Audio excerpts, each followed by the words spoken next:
Welcome to the February 14th Governance and Priorities Committee meeting. I'd like to first recognize that this meeting is hosted on the traditional territory of the Snuneymuxw First Nation. Our clerk today is Ms. Sheila Gurry. Today's Governance and Priorities Committee meeting will be held in accordance with the Community Charter and Council Procedure Bylaw 2018, number 7272. As the province is now in phase 3 of the reopening plan, this meeting is being conducted electronically. However, question period has been reinstated for those in attendance for agenda items only. The question period sign-up sheet is in the Boardroom Service and Resource Center. If during the meeting any member of the gallery has a question regarding an agenda item, please write down your name and the agenda item on the sheet. At the end of the question period, the corporate officer will call those who have signed up to address council. The first item on the agenda will be the introduction of late items. And thank you, Chair. Yes, there's one late item today, and that is the addition of the PowerPoint presentation, which is item 6A1, and it's titled Reimagining Reconciliation and Recreation. So Loving Our City is the name of the PowerPoint presentation, and that's on your addendum.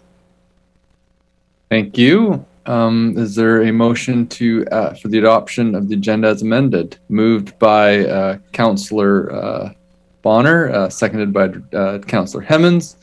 All in favor? Motion carried. Next is we get a motion for the adoption of the minutes as circulated. Moved by Mayor Krogh, seconded by Councillor Martman. All in favor? Motion carried.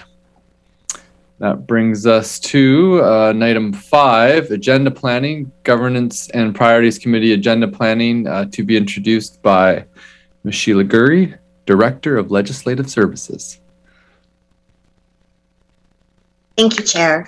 So starting on page, what page is it? It is page 12 of your original agenda is the Governance and Priorities Committee Agenda Planning section, and listed are the upcoming meetings that are on the schedule for Governance and Priorities Committee meetings. Starting with today, February 14th is the Reimagine Nanaimo and the Governance Update. February 28th, there will be a special GPC immediately prior to the closed session and then open session of council scheduled that day, and that is to review the phase 3 draft city plan, which will then be launched that evening in the open council meeting. April 11th has Reimagine Nanaimo draft actions, the first of the draft actions coming before you, which are land use and neighborhoods. And May 9th for Reimagine Nanaimo is the engagement summary.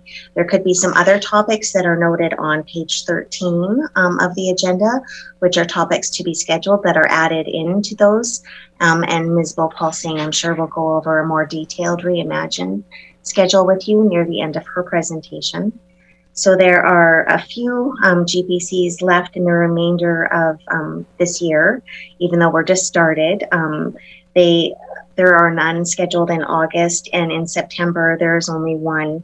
In October there is no GPC scheduled because it is the election, and we do have a couple council meetings scheduled that month. And then in November we have kept those dates for possible orientation meetings and or budget sessions, which will be starting up again as well. So if anybody on council has anything to add to that agenda planning or any topics that they would like to discuss rather than what I've noted, please let me know. Thank you, Ms. Gurry. Any discussion, comments by councillors? CEO, Councillor Bonner. Thank you, Chair, and through you to Ms. Gurry. Two things, and I brushed over this thing. I didn't necessarily see them in there, and that was the committee's structure, and also what was the other one I was thinking about? And neighborhood plans, neighborhood association. Sorry. Do we have a time frame for all those, or is the committee structures or how committees work going to be discussed at all in this mandate? Thank you, Chair, through you to Councillor Bonner. So today, committees will be brought up to an extent because we are going over the committee operating guidelines and what the current structure is right now. If Council or the committee wishes to have a discussion around that, starting today would be a good point to start that conversation. During that presentation that I have in the agenda, discussion and comments from you would be helpful during that time to discuss that. I know it was listed as a priority. But going through some of the other governance items we have on the presentation today, that'll give you an idea of what's available to you for the remainder of this term. And then looking forward into the next term of council, council's next term, what they'd like to see as a structure for committees, and going over the Governance and Priorities Committee itself and what that's intended to be. So that is on the agenda. The neighborhood associations, I'm not sure if Mr. Lindsay is here to speak more to it, but we did have that last session with the invited those that wanted to attend from the neighborhood association sit at the table with you and have that discussion. And I think going forward from that were the next steps. So I think we've had 3 neighborhood association discussions at the GPC. And Mr. Lindsay, I'm not sure where it was left at or what the next steps are stemming from that. I think it probably dovetails into Reimagine. Mr. Chairman, I can just add on to Ms. Gurry's comments. That's correct. We've been in front of GPC 3 times, so we've got some direction from the committee and through council, and we need to come back one more time with just wrapping up some of the council policy work around that. I do not have a time frame yet, but we would very much like to have that done certainly before the end of Q2 this year.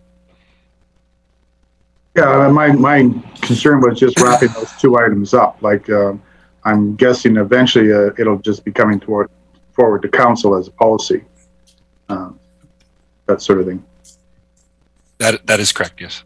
Okay, thank you. Councillor Thorpe. Yeah, thank you, Chair, very much. Regarding committee structure, I think it was my topic originally that I'd suggested a discussion on our committee structures, what committees we have, how they're working, what other ones we might want to consider. But I also recall stating some months back that at this stage in our mandate, I think this would be better left, well, I'm convinced it would be better left to the next incoming council. They can make their own decisions about how they want to structure committees. So from that point of view, you know, it's not something that I'm interested in examining in the next 6 months. Thanks.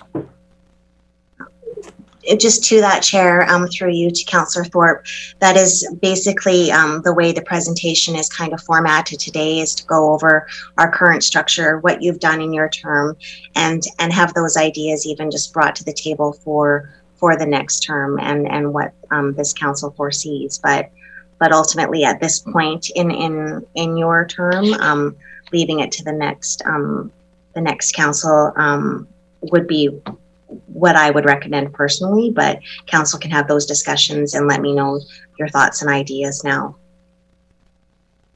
Today. Not now, but maybe today during the presentation. So yeah, I believe that there is a section where this will become up as an item, and so if councillors have anything they'd like to add or ask or discuss, to raise it after that point. Any other questions, comments regarding upcoming GPCs and agenda planning?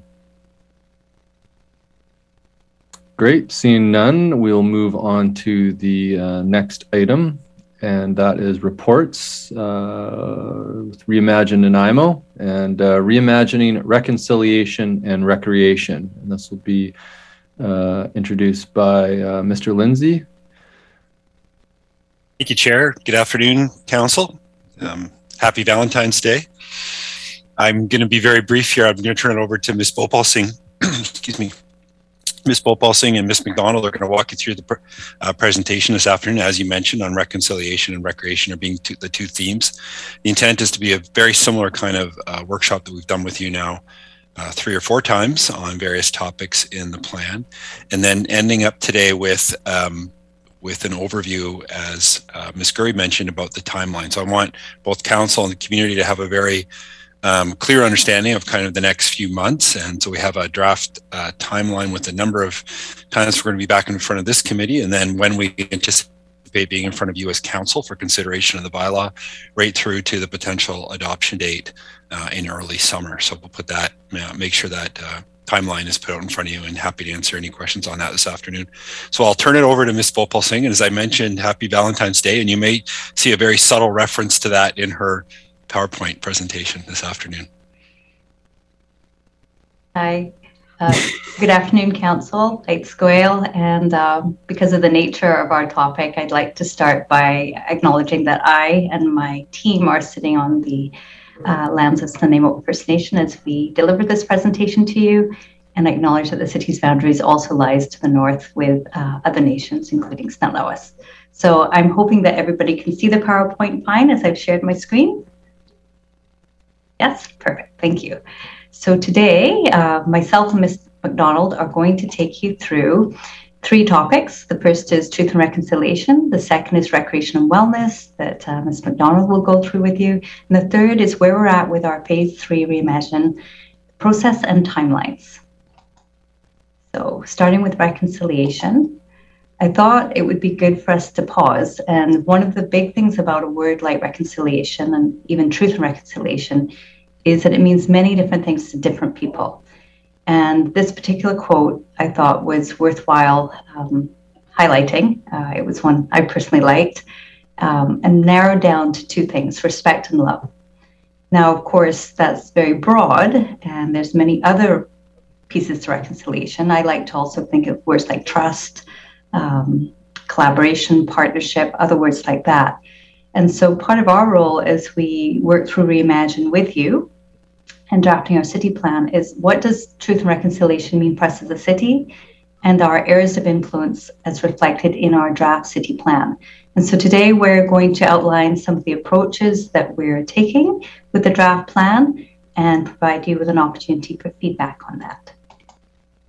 So our current 2008 doesn't reference reconciliation, and that's just a sign of the times with when it was created. However, there are references to relations with Nanaimo. And as many of you know, going back to Chief Viola Wise, Chief John Wesley, and our previous mayors and councils, there has been ongoing work done throughout the time that the city has been working with Nanaimo over several decades. And then, of course, with yourselves, renewing the protocol agreement and advancing quite a few different initiatives and projects. So we do land acknowledgements as part of our council and our GPCs and other significant events. And then more recently, in the last few years, council has endorsed a couple documents like the Health and Housing Action Plan that actually has a territorial acknowledgement in the document itself. Then going back to 2019, council supported Truth and Reconciliation 57 in terms of city staff learning more about the local and provincial national histories of Indigenous peoples, including Nanaimo and others.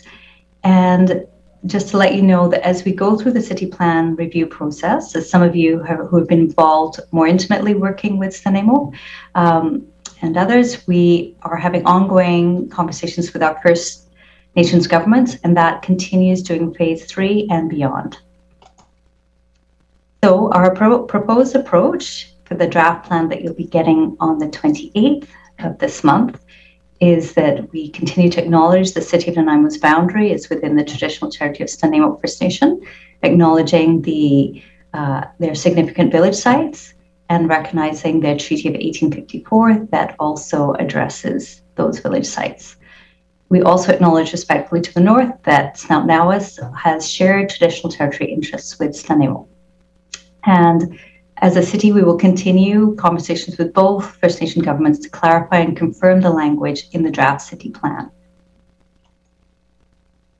So we're, as I've mentioned, having a territorial acknowledgement at the start of our draft document, which you'll see.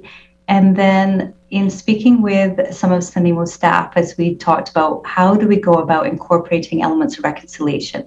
Do we have a separate section? Do we weave it throughout the document, or both? And so the guidance we got at the time, a little while ago, was to weave it throughout and have a separate section. So I'm going to run through with you some examples of what that frames up and looks like.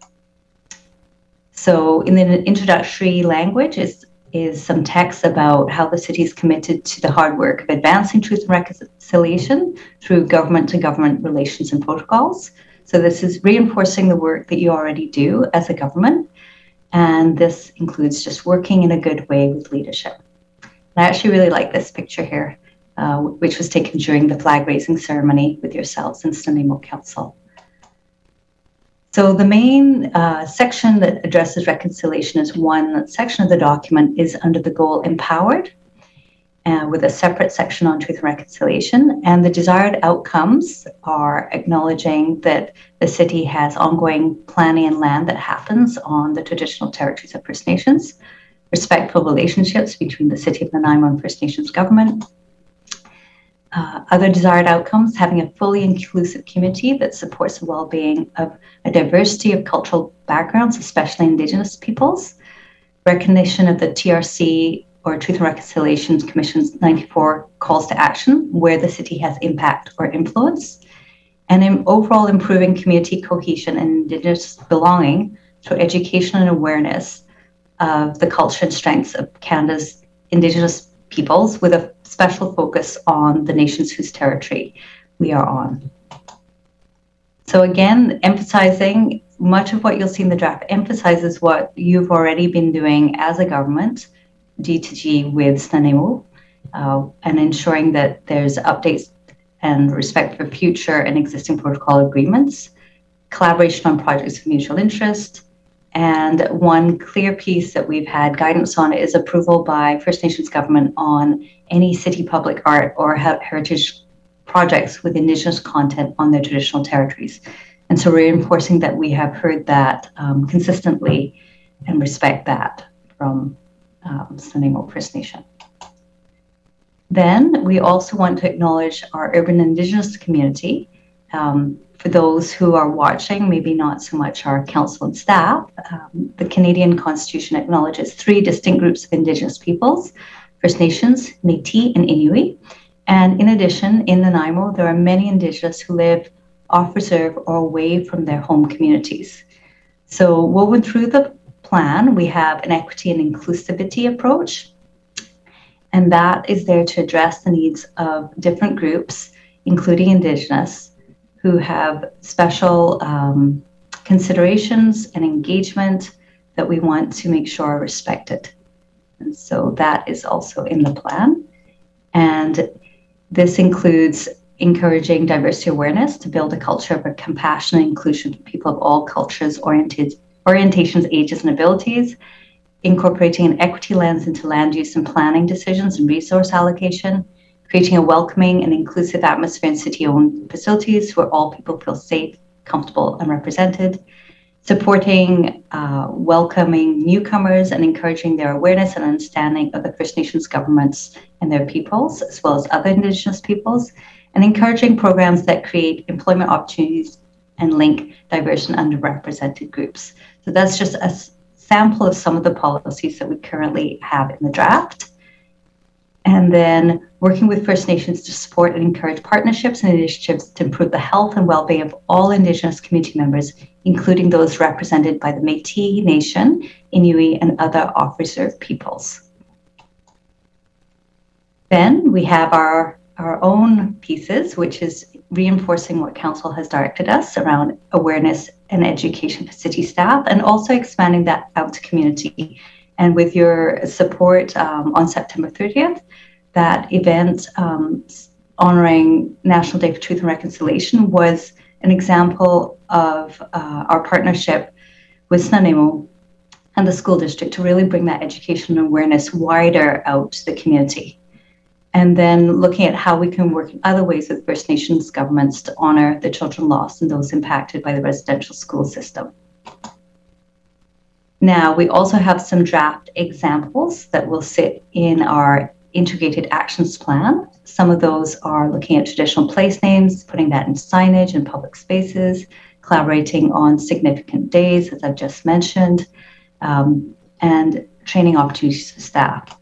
And the examples go beyond that into collaboration on economic development. So many of you sit on different tables, including with Petroglyph Development Group, and looking at opportunities around tourism and forestry, and supporting specifically, and the second one is actually an action that comes from the Health and Housing Action Plan, Nanaimo First Nation exploring an Indigenous cultural and healing centre to support on and off reserve Indigenous people in Nanaimo in collaboration with other Indigenous organizations.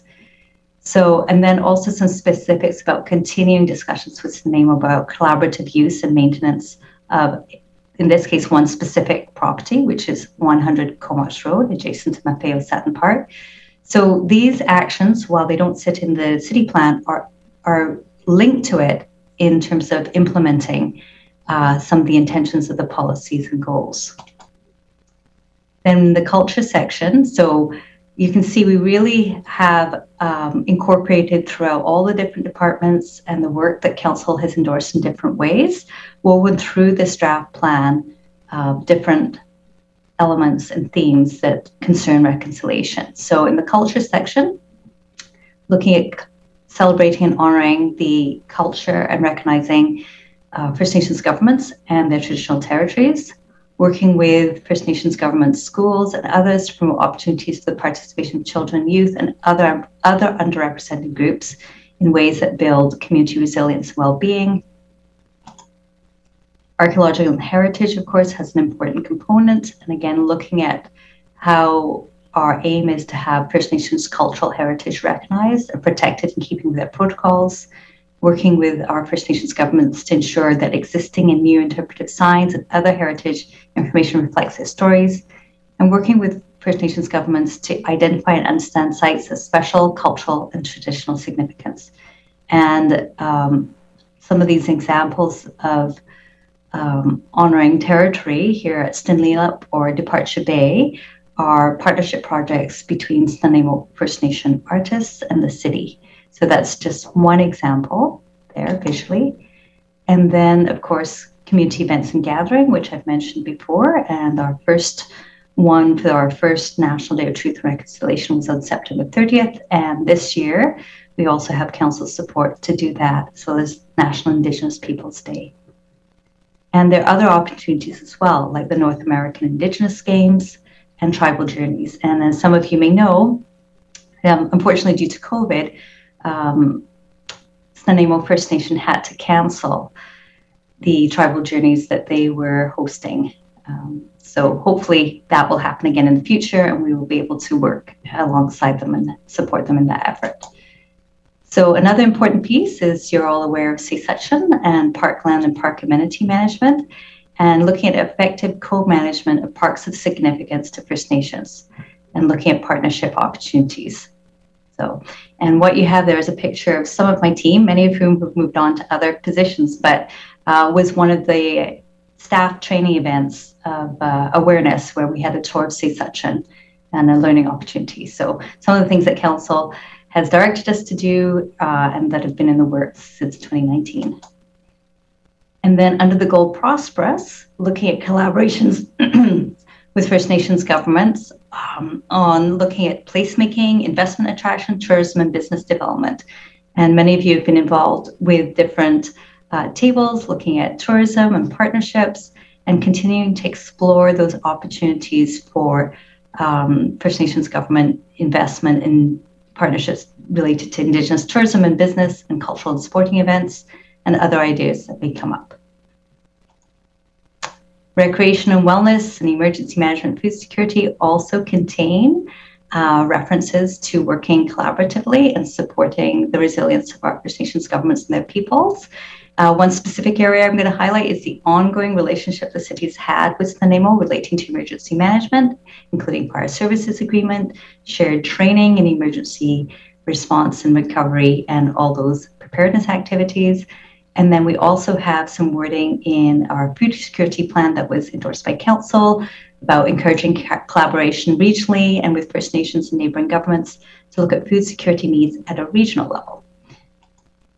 So that's a highlight of some of the areas showing you the breadth of coverage in the plan where reconciliation actions are being considered.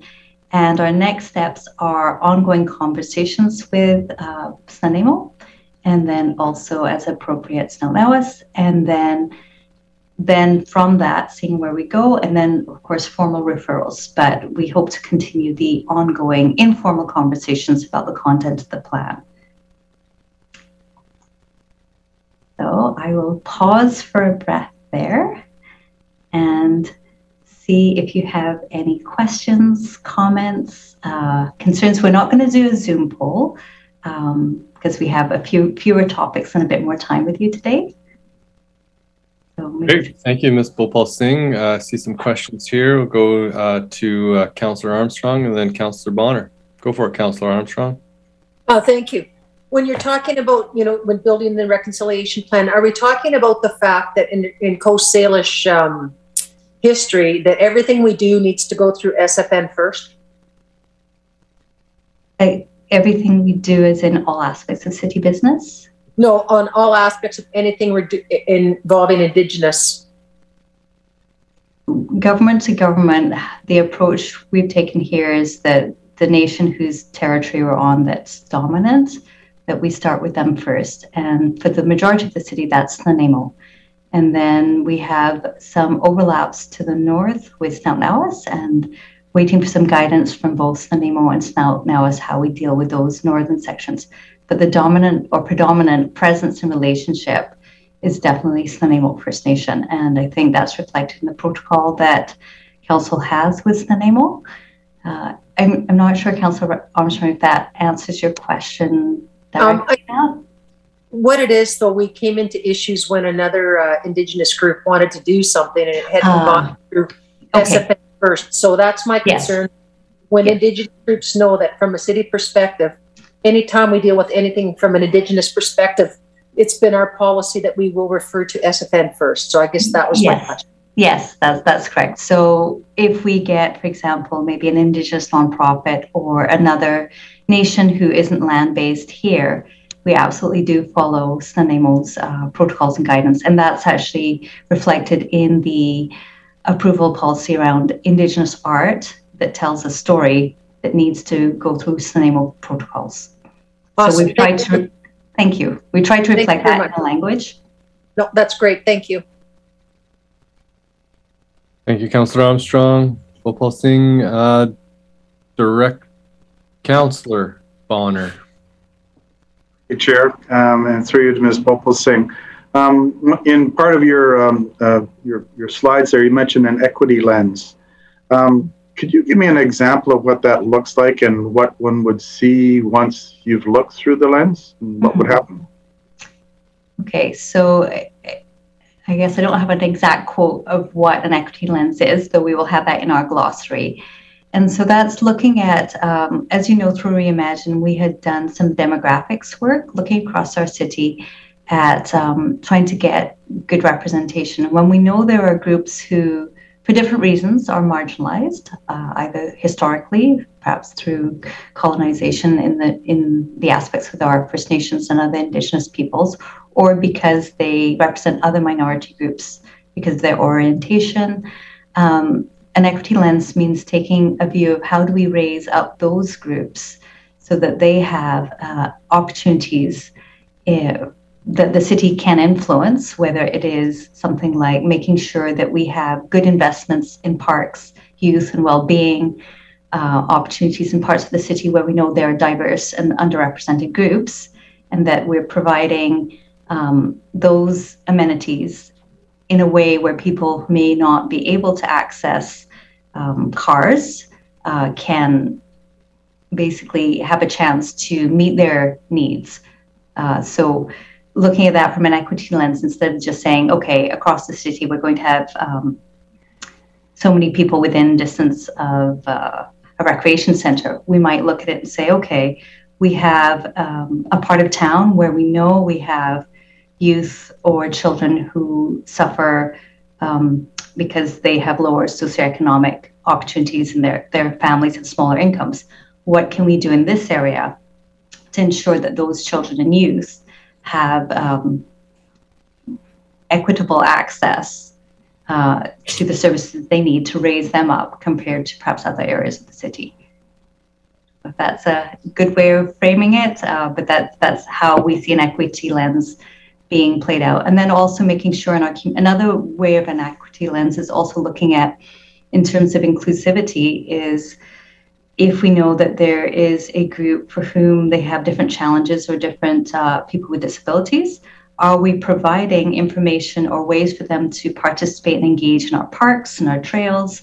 Are we considering that in our review, planning, and investment in facilities? So an equity lens would have been taken with the Maffeo Sutton playground, and making sure that children of all abilities and their families have access to that recreational source.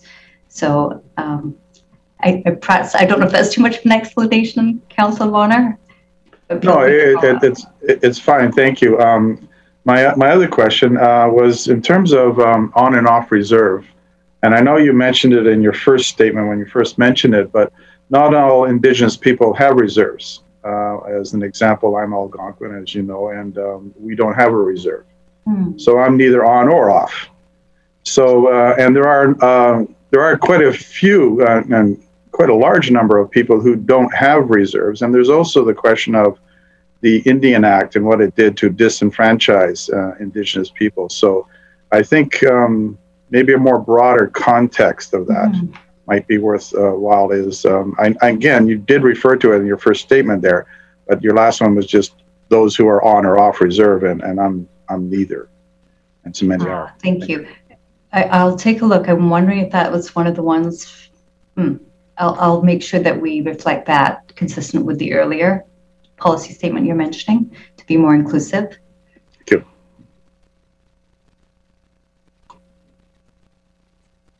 Thank you, Councillor Bonner. And I am scrolling through my screen here, and I'm not seeing any other hands up. So is there more, Ms. Bopal-Singh, on this presentation? Yes, there is. This was just a quick pause. So have a little bit of trivia for you. One of the things that I think surprises many people, particularly those who live in other areas of Canada, is the number of First Nation governments we have in BC. Does anybody have a sense of how many First Nations governments are on Vancouver Island? And this includes a few who have land bases off the island on the mainland, but maintain their government offices here because their communities are not easily accessible where their lands are. 50. Councillor Markman has been doing her homework. Thank you. And 198 in BC. Right, one of the largest concentrations of any province. Yeah.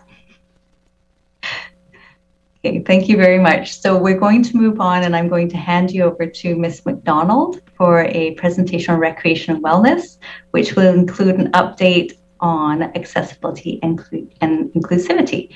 So Ms. McDonald, if you'd like to jump on, and I will do the slides for you. Thank you, Lisa. So as Lisa mentioned, I'm here really to update you on some progress that's been made on a couple of topics related to recreation and accessibility that we showed you 2 weeks ago, but things are moving really quickly and there's a lot of moving parts. So we just wanted to give you some updates on both. And the first is that you may know that in the summer of 2021, the province introduced some legislation under a new Accessibility Act, which required all municipalities to set up an accessibility plan. And we mentioned last week that Reimagine Nanaimo and this draft city plan will become Nanaimo's accessibility plan, but wanted to give you some more information regarding that. Next slide, Lisa. Thank you. So the requirements under the Accessible BC Act include developing an accessibility plan and commitment statement, having a committee that's focused on accessibility issues, and also a feedback mechanism, which of course you've had for a couple of years under the Accessibility and Inclusiveness Committee, and updating up the plan every 3 years and submitting to the province. Next slide, please, Lisa, thanks. So last week, staff met with the Accessibility Directorate of the province, and really checked in with them to see if our approach of having the process of Reimagine Nanaimo and City Plan become Nanaimo's accessibility plan. And we confirmed with them that the policies and the linked actions would fulfill the legislation requirements. We also shared with them some draft policies and confirmed some of the language and some directions regarding that. And they were really happy to see that we had made progress in this area already, including the committee, including some of the work that Legislative Services has done in assessing the community and finding out who should be sitting on that committee and what that committee should include. And also some of the accessible communication materials that we've already been working towards, such as making sure that our materials satisfy colorblindness and that we use iPads and have other means of communication that just make our materials available to more people. They also had further suggestions in that we'll get into in a moment. So on the upcoming accessibility, the upcoming draft that you're going to be seeing very soon of City Plan, you will find that we have some draft desired outcomes in our Access for All section, which sits in the same section that Lisa's been describing to you, City Plan Empowered. And the desired outcomes include having many options for people of all ages and abilities to move freely through the city without barriers, and allowing people of all ages, abilities, and income levels to have easy access to services and spaces without barriers.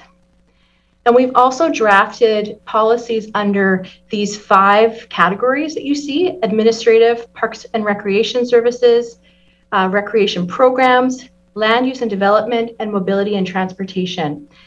And this is one example, again, of how accessibility and really all the topics that we're talking about in City Plan are integrated in so many facets of our corporation.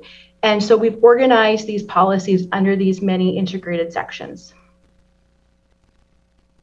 So for our next steps regarding the accessibility plan and the review of these policies, we are going to present the draft sections of this to the Advisory Committee on Accessibility and Inclusiveness next week on February 23rd. So they will be getting a very condensed version of what you will be getting. They'll only be getting those chapters in their agenda packages, but they will be fully integrated into reviewing those policies. And then in phase 3, also the action plans regarding that, so that we can then submit that to the province as part of our referrals for our accessibility plan.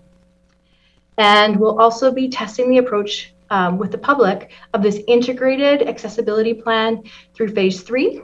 And we'll also be confirming with the province what that feedback mechanism that we mentioned before will have to be in order to have that ongoing requirement met for a community feedback mechanism, whether it'll be through the ACAI or it'll be some other mechanism of doing that, so that we can keep hearing from the public on new improvements related to accessibility and inclusiveness.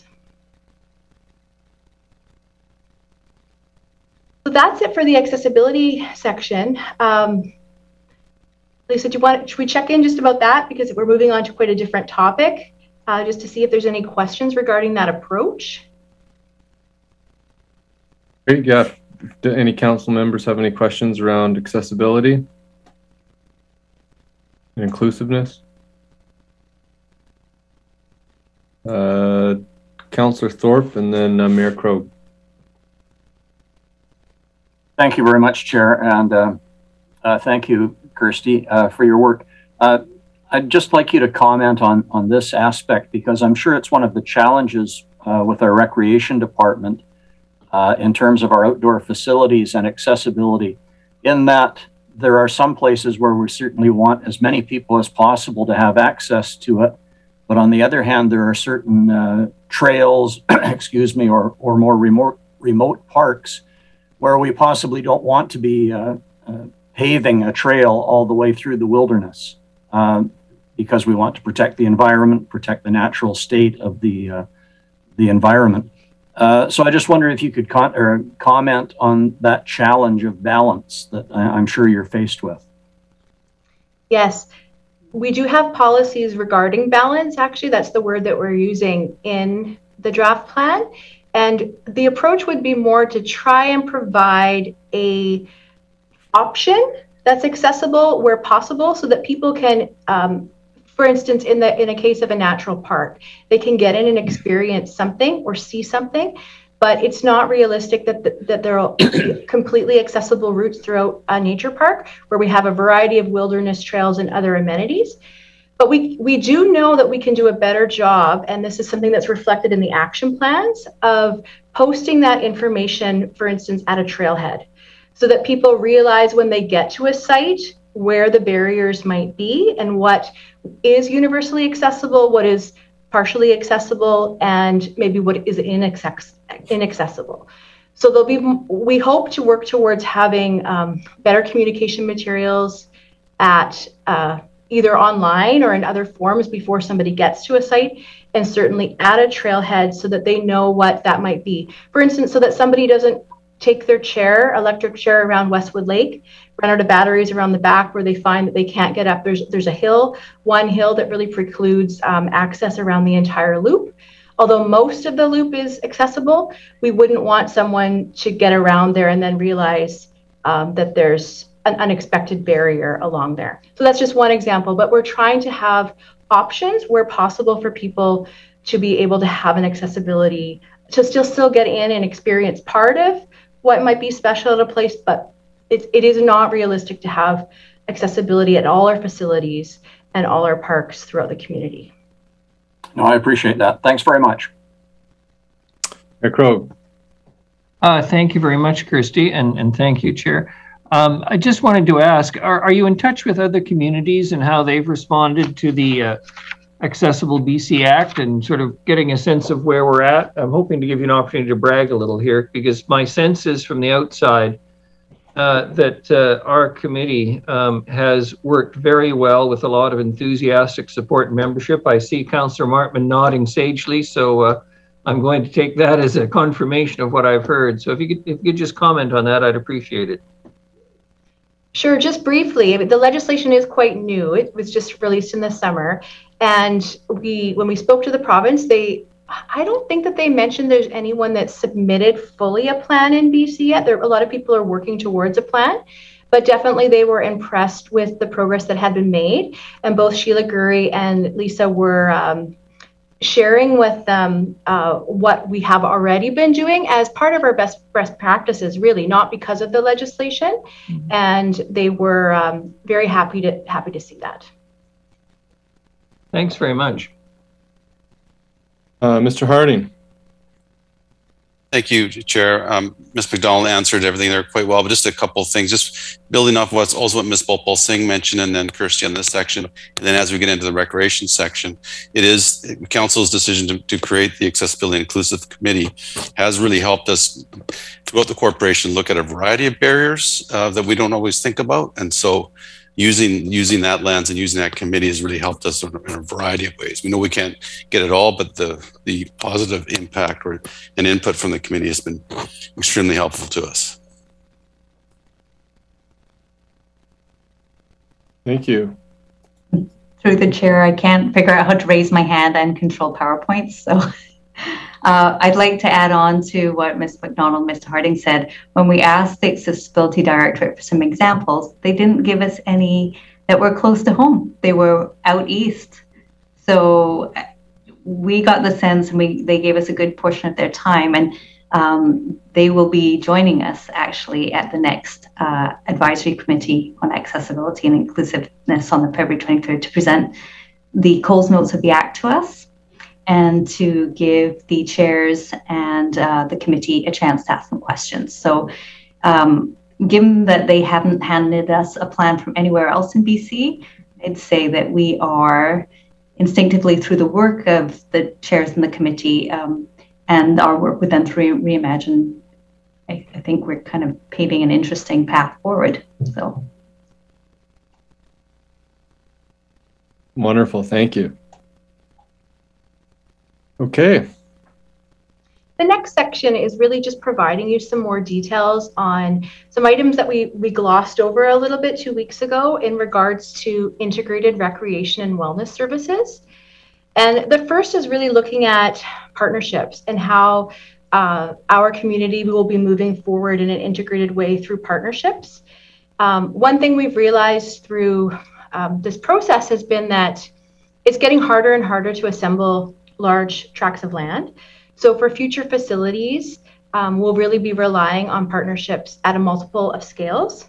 And certainly at the destination scale, which is, as you can see with the NDSS community sports field and other 3rd Street Sports Zone area that we're looking at developing further, even with VIU and with the school board and of course with ourselves, it's really relying on a number of partnerships to bring all those pieces together, assemble all the land, and really meet joint mutual interests. So we've been working through this process at aligning different objectives with partners and just confirming with our typical partners such as Snuneymuxw, the school district, VIU, and Island Health, and of course others, how we might go forward doing that. And so you will see policies in the draft that demonstrate that, and that we realize that partnerships are really essential to new infrastructure and services. We're already doing that through, of course, work at the 3rd Street Sports Zone and in Chase River at the new Wellness Center with the school board. But we expect to see more of that as we move forward. And you'll also find that in the land use section under what we call urban centers, which are really the malls and other large mobility hubs that are throughout the community, of course, that we have in there quite a few policies regarding the integration of community park and wellness space within those urban centers as they redevelop, realizing that those are the easy places for people to get to throughout this community, and that we don't just want standalone commercial centers there. We want, of course, a mix of uses, including parks, recreation, and wellness facilities in these mobility hubs. And then at a very different scale, at the local neighborhood scale, we glossed over a term called local hubs in our last presentation, but just wanted to bring that idea back and show how this graphic, which we did share 2 weeks ago, is just a conceptual representation of what a local hub could be, where there's a school and adjacent parkland, as well as a transit hub and some trails linking into it, where we see future wellness facilities at a local level being developed in the future. And there's a lot of partner policies in our draft plan that reinforce this idea, where we might not need to build more destination recreation centers or destination amenities for parks, recreation, and wellness, but we can utilize better sites that we have in neighborhoods by working through joint use agreements with different partners such as the school board, and allowing people to really access gaps in their community or their daily needs at a local level. And we've discussed with the school board integrating different joint objectives through seismic upgrades and other school redevelopment that, of course, through their facilities planning are ongoing. And we're really excited about this potential approach to meet our internal parks, recreation, and wellness needs, as well as integrating with other partners and providing more local level services, as well as destination services throughout the community. And lastly, we just wanted, as you're going to be getting the draft in a couple of days, wanted to reinforce that you've seen some really lovely graphics coming all through this process as part of the city plan draft and our engagement summaries and other materials. And just wanted to confirm that those really aren't typical in a bylaw type document. They're not always. Often there's technical maps in an official community plan or other bylaw documents that are related to land use. But again, this is an example of how we're integrating with multiple departments and multiple styles of working.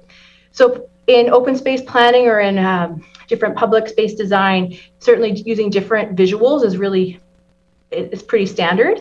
And so we're keeping that going through city plan. And so you're going to find that although your draft document is quite lengthy, there's a number of graphics and visuals and diagrams and lovely maps all integrated in to help make the information accessible to people and help explain the policies, not only in text, but in other formats. So there'll be mapping, there'll be visuals and other diagrams. And these are just some examples. We just wanted to throw in some teasers really of what you're going to be seeing in a couple of days. But these are examples of some of the maps that you'll be seeing, as well as some of the summary graphics that we are hoping will make it a really easy to read document and not just be 200 plus pages of words, but there's going to be a lot of graphics integrated that hopefully the community will really appreciate as well as we go out into phase 3 engagement. Wonderful. Thank you, Kirsty. Any questions from council?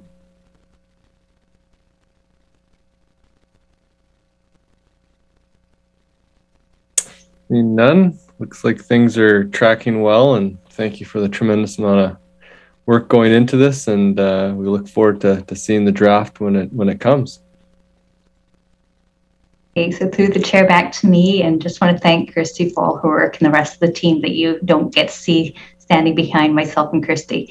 One thing I wanted to add is that the idea of local hubs in neighborhoods near school sites syncs nicely with the school board's own plans that they have developed, and we have met with them around that prior to drafting this. So we'll be meeting with them again once we have these words on paper to share.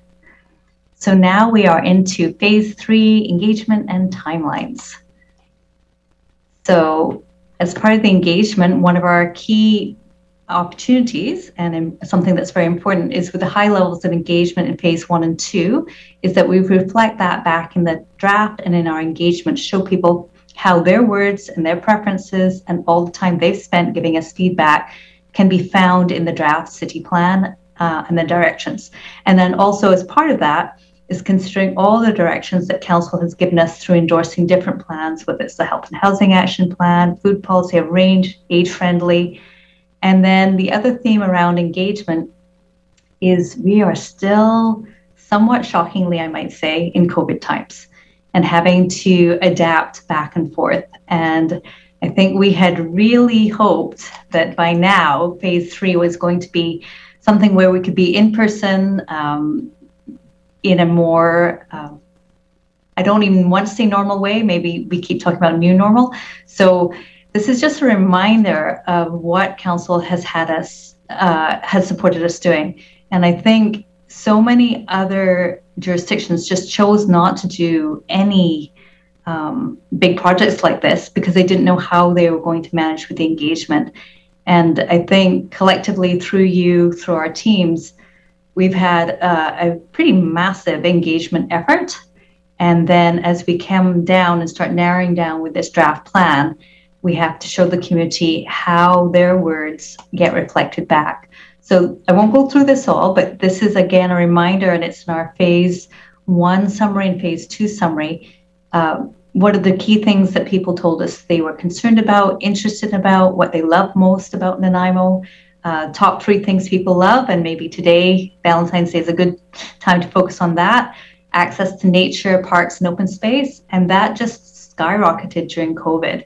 A beautiful waterfront. Again, it would be interesting to see if outside of COVID, we'd have similar rates. I think we would, but the use of those spaces became even more valued. And then the role of Vancouver Island as a hub that's connected to other communities in our central island location. The concerns you've heard before, it's around homelessness, social challenges, and affordability. And then in phase 2, considerations for people's priorities match very much what they told us they loved and were concerned about in Nanaimo, protecting open space, having walking, bikeable, rolling transit supported neighborhoods, living close to parks, and then housing affordability. They gave us directions on the land use plan, and we've come up with a hybrid taking into account those different considerations. So just reflecting that important piece about all that engagement, not being connected to this phase 3 that we're going into. So we're here, amazingly, at this last leg of our city plan and reimagined planning process. and about to launch next week our public and stakeholder engagement phase. And I'm going to go through that in a little bit more depth. But first, I just want to remind us, what are we asking for in terms of feedback in phase 3? So we're asking the feedback on this draft city plan, how it's structured, its policies, and we'll also be asking for feedback on the integrated action plans that will be endorsed by council after the bylaw document is adopted, and just confirming our directions on how we implement. So what we heard from council very clearly in the outset in terms of our terms of reference was the importance of monitoring. And in order to achieve our goals and policies, we need to have actions that will help us get there. And we need to also start monitoring our actions to see if they are moving us towards our targets and indicators. So we're doing this all kind of in play. And after we have hopefully gotten to the stage where council feels comfortable adopting a bylaw, the next thing will be coming to you and saying, okay, here are the draft integrated actions. Do we confirm we're on the right track? And it flows nicely because you don't want to lock down all your actions till you've confirmed the goals and policies that you are wanting to take over the next 25 years. So our engagement methods during phase 3, what you'll get on the 28th is a walkthrough of the different engagement methods. We'll be doing that at the council meeting. So the community can see what the engagement materials look like. We're going to use something called a story map, which is a way that community members, if they're really, say, interested in accessibility and what we're doing around that, they can go to that section. If they want to really find out what we're doing about watersheds or parks, they can go to that, or they can give us feedback on all components of the plan. It's a big document, but we thought it was important to break it down. We'll also be doing a statistically valid survey. We felt that those were very useful during phase 1. And phase 2, we did a representative workshop. So we do feel that's a good way of testing out whether our reach with engagement is reflective of a statistically valid sample of the community. And then the engagement will focus around 12 themes that we got through phase 1. And we will be doing workshops, not to the same extent that we've done before, but offering people the opportunity to have some one-on-one dialogue, likely going to be Zoom again. And then also through this process, informal referrals, so that all the different agencies, First Nations government, get early drafts so that when they get the formal, they're not seeing things for the first time. And then we're also hoping to do a video summary. Okay, so this is what the 12 engagement themes look like, and they tie to what we heard from the community that then reflect back in our goals. And then here's our timeline. So here we are today. Our next meeting with you is GPC on February 28th. The purpose of the GPC will be to run you through the actual draft document, which will be on your agenda. And in the evening at your council meeting will be the actual launch, where we run through what the survey materials look like, and hopefully through that try and encourage and get awareness in the community, along with our other efforts about what they can expect and what we're asking of them. And at the same time, we'll start our informal referrals with different groups that we're required to do and that we've identified, whether it's the Agricultural Land Commission, the Regional District of Nanaimo, our First Nations governments, and so forth. And with some of those, we have been engaging with them throughout. So then during March, we will be coming to you, and I apologize to Ms. Gurry, we've slightly changed the order of some topics here. We'll be coming to you, and you'll have an opportunity to take a look at some of the draft actions. Many of them are in documents that you've already endorsed and where we pulled together in relation to the goals. And so we'll be starting with green and connected, and then that's on March 14th, and on March 28th, running through with you the empowered, healthy, and prosperous actions. Then in April, engagement ends, and then we get busy trying to pull together the phase 3 engagement summary. We also have a GPC on land use and neighborhoods, and going through with you what are some actions for implementation related to those two components. Then in May, we come back to you with a summary of the engagement from phase 3 for you to absorb and consider. And then we rapidly get before you a draft bylaw and get you to consider giving it first and second reading. Should council give it first and second reading, we then proceed with our formal referrals with the aim of, again, with council's direction, a special public hearing in June, with looking at July 4th for third and final reading. So that is our plan. So, and then looking at the winter 2022, should council adopt the bylaw document, then going through the endorsement of the draft action plans and implementation to start us working on all the different elements to make the goals of the city plan a reality. So I will pause there in case there's any questions about this timeline that I can answer.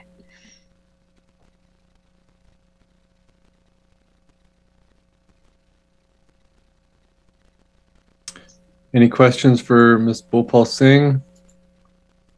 I've seen no hands shoot up here. So I think it's all very clearly laid out, and best of luck. There's been a lot of work into this and tight timelines. So we look forward to the draft document that is coming to us sooner than later. Thank you. And just to wrap up then, we have one fun fact for you. I'm going to ask Ms. McDonald to throw that fun fact at you. And then we will wrap up and say goodbye. Sure. I'm just wondering if any of you know what Heart Smart event Parks, Recreation and Culture is currently running to help reinforce Healthy Heart Month and get people active in our community.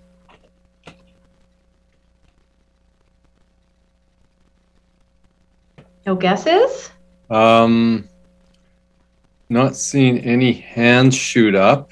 It's not surreal. Oh. They're doing something with heart and stroke. Surreal is with a hip hop. I see Councillor Thorpe's hand up. How about the Winter Wellness Challenge? You got it. Although surreal sounds more interesting. we do have a walking challenge going on, Winter Wellness Walking Challenge, and the community is being encouraged to post their steps walked each week throughout the month of February. Thank you, Kirsty. So in closing, I'm going to use a Hulkaminam word, nastalich, which you can go home and say to the people you're not spending time with right at this very point in time, which is, I love you in Hulkaminam. So with that, just want to thank Council for their time and direction, and we will look forward to seeing you in 2 weeks' time. Thank you, Ms. Bhopal Singh and staff, and yeah, appreciate all the work. So the next item on our agenda is under governance and management excellence. We've got a governance update, and Ms. Gurry will be introducing this. Thank you, Chair. I'm just going to attempt to share my screen, and I'm hoping it shows up on the right page today. I had some problems the other day doing this, so.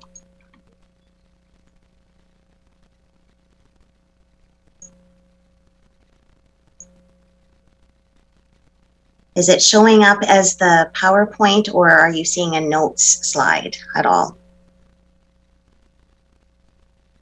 PowerPoint. Perfect.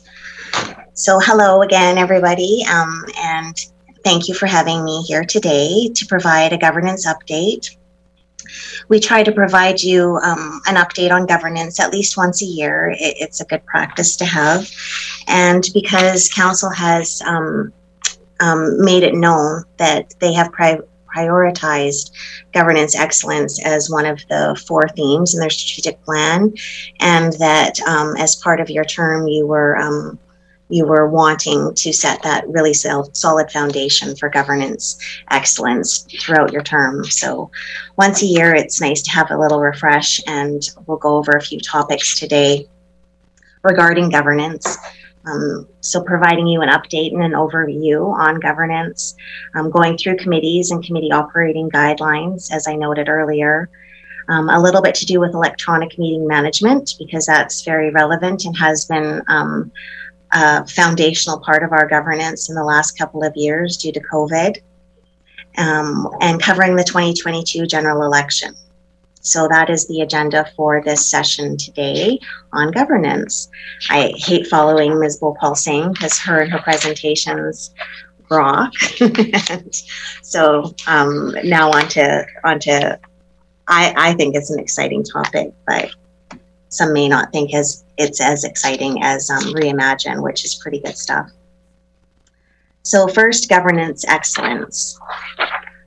So here, shown in this slide, is an example of a governance continuum. It's not the complete continuum. There's lots of other parts that could be included in this that aren't listed, but the main components, a city plan, which you're working on right now, your strategic plan. Going back to the city plan, it looks at the next 10, 20, even up to 30 years of the city of Nanaimo, whereas strategic plan usually is focused on a 4-year council term. Policy and directions, bylaw directions are what set your tone in office and what instructs staff to do our work plans, which is the next item on the continuum. And from that, the annual report. And when then those foundations or pillars of those items are solid, the progression from one to the other is basically seamless. So once we have a really good city plan and strategic plan and the policy direction and bylaws, it should all flow nicely and it should all connect. And that is what Mr. Rudolph has wanted us to strive towards during his time here. And I know that reflects Council's desire for governance excellence as well. So we are working towards this, and this is just one example of some governance excellence.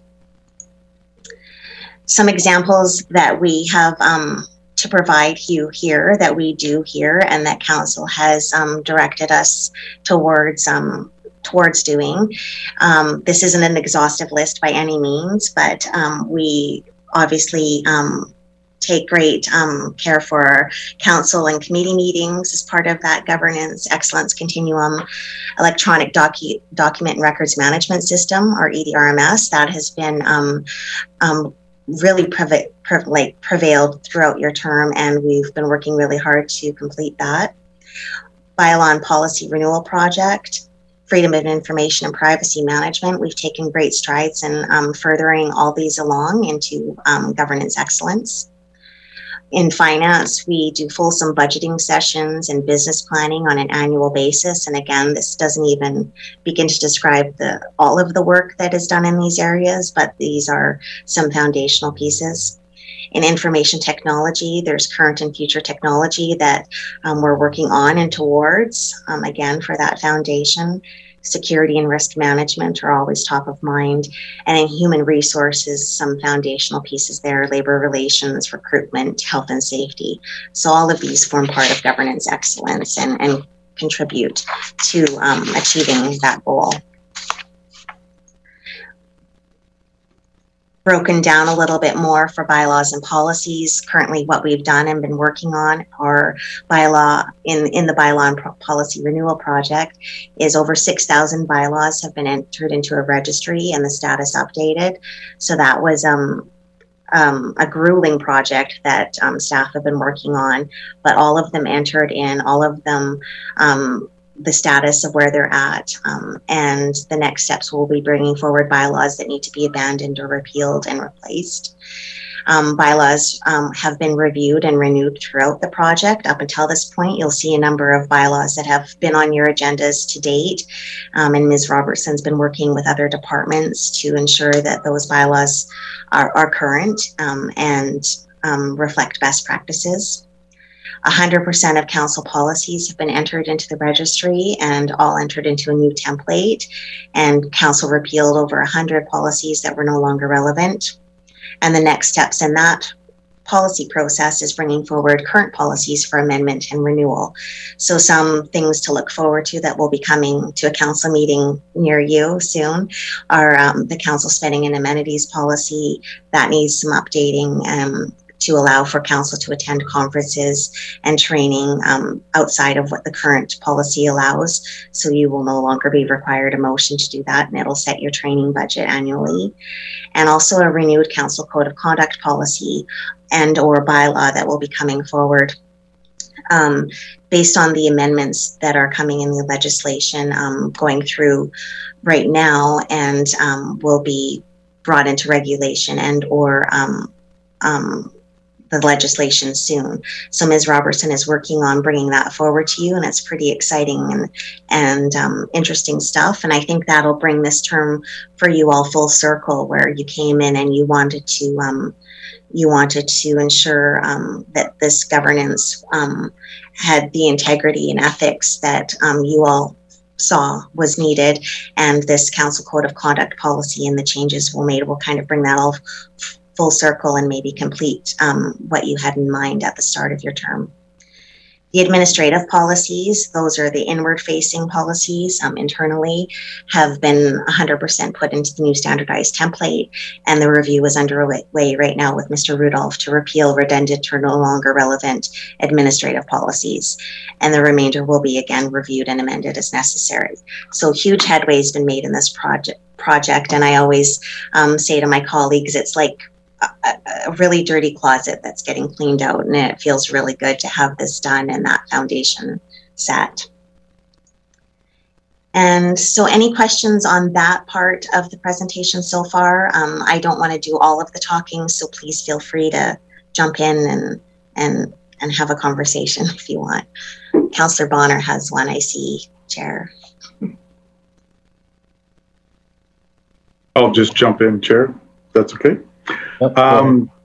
It was the 6,000 number kind of caught me off guard there. I mean, that's one bylaw for every 16 people in our town. Is that like a normal amount of bylaws for a city this size, or? Yes, it's a fairly normal number of bylaws.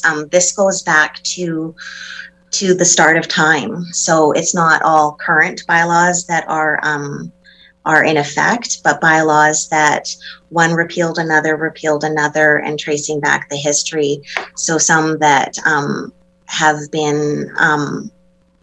been replaced, some that are no longer relevant. Those that need to be abandoned will be brought forward to you, but one leads to another, and yeah, we do have 6,000 bylaws entered into the registry, so we can see that history. And the status updated is that one bylaw repealed another bylaw, and we need to trace back that story and how that happened.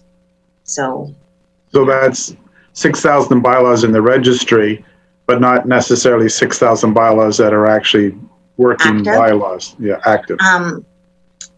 Yeah, possibly not active. I'd like to have Ms. Robertson clarify that for me, and I can send that message out, and maybe we can put it on our website. But we do have a fair amount that are actually active, because you can have a consolidated bylaw. So for example, bylaw 5000, the traffic and highways bylaw, it has a lot of amendments to it. So it can have, say, 600 to 700 amendments to bylaw 5000. So it's actually 700 bylaws, not just one. Okay. So that could be an actual number of actual bylaws that we have going on right now, and not just historic bylaws. But I'd like to have Ms. Robertson know the answer to that specifically. But so you're looking at bylaw 5000, bylaw 5000.001, 2, 3, 4, like, so they have, every amendment to a bylaw is considered a bylaw. I see. Okay, thank you. You're welcome. Thank you. Okay. So next is, as Councillor Thorpe was mentioning, this was one of the priorities that he had brought forward, but I do know Councillor Bonner had some interest in it as well.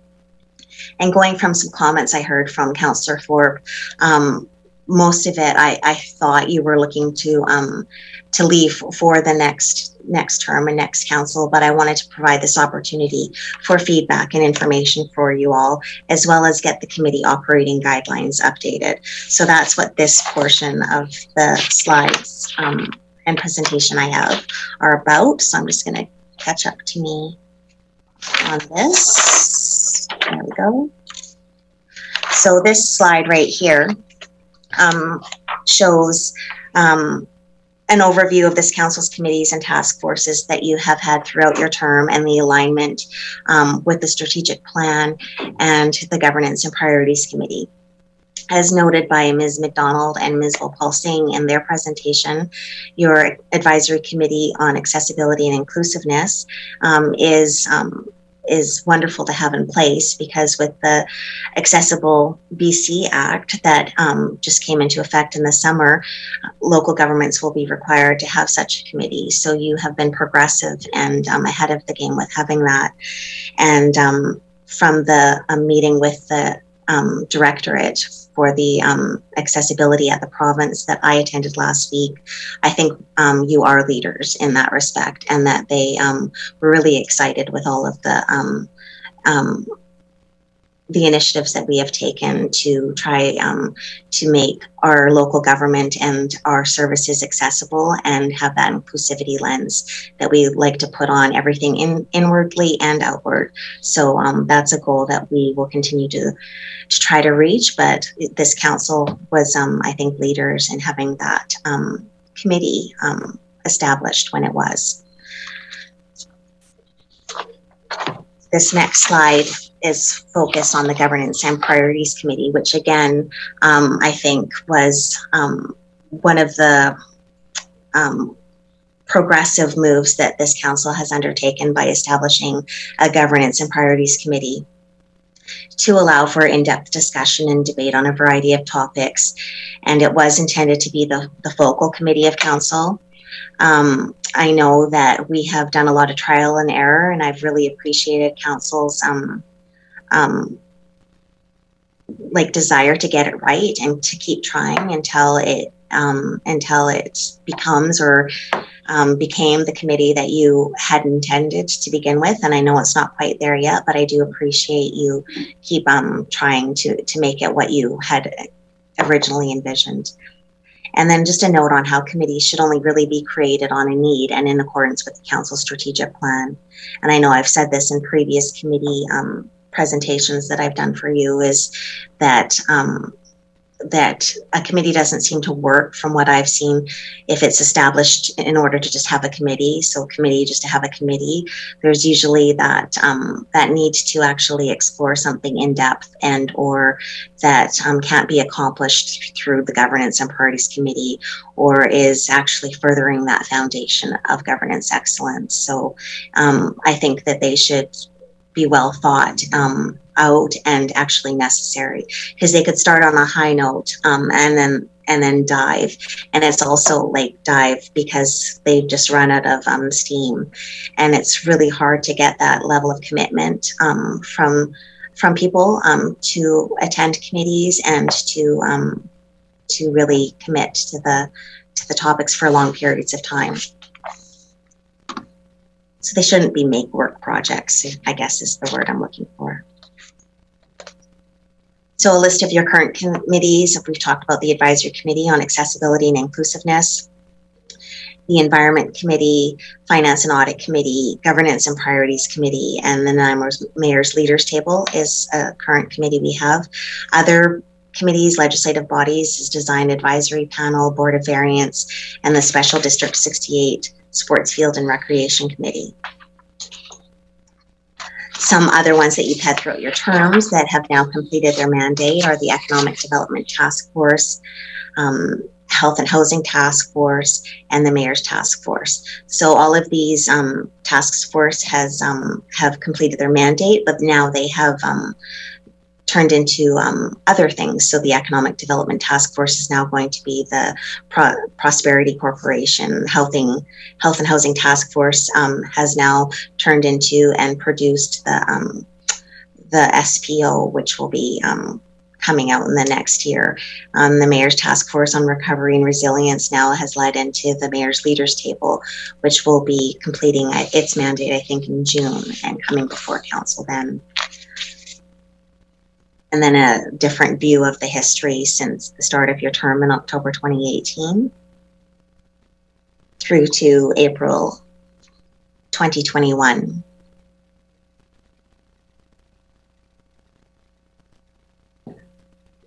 So is there any discussion on the committees themselves before we move into the operating guidelines that you want to talk about or strike a conversation about, Councillor Bonner? Oh, okay. Nanny? Go ahead. I think everybody's good. Okay.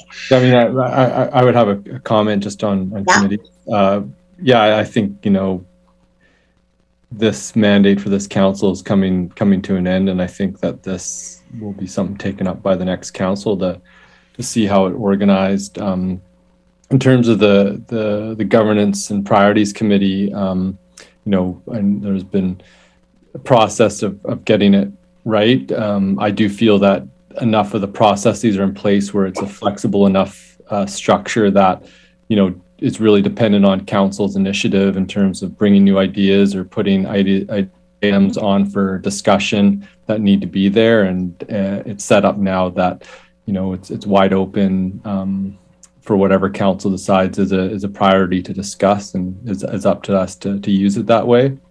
And yeah, I just wanted to make those comments. Thank you. Thanks. Director Bonner, or Councillor Bonner. Thank you, Chair. Yeah, it's I was kind of looking for maybe a more larger discussion on it, but I'm fine with the one we're having now. I certainly look forward to Councillor Thorpe after November bringing forward his recommendations for new committees, and so I'm fine with it there. I'm thinking sometimes we might want to have the conversation of should certain committees be ongoing throughout council mandates, and what would those look like, and that sort of thing, and grant advisory committees I think is an example of that. Something that is not necessarily geared to a specific mandate of council. But anyway, that's fine. I'm afraid you've done a fine job here, and I look forward to the next conversation if and when it happens. Thank you, Councillor Bonner. And to that point, there could be committees, and the Advisory Committee on Accessibility and Inclusiveness is a good example, even though it may not have been intended to be something that lasts farther than your term on council, but now with the Act and councils having to have one of these committees in play, this will progress. And I think that as long as a committee has that work to do and or that advice to provide, they can last longer than just one term. But I also think that when a new council comes in and or you're all reelected, whatever that happens to be, that a good strategic plan and that good foundation will set kind of your course for your term, and committees should flow from that as they are necessary and as the work needs to be done. That's just my thoughts around it. Councillor Thorpe. Yeah, thank you, Chair. And first to Councillor Bonner, I have no idea what next October, November will bring for me or anybody else, but it will be interesting.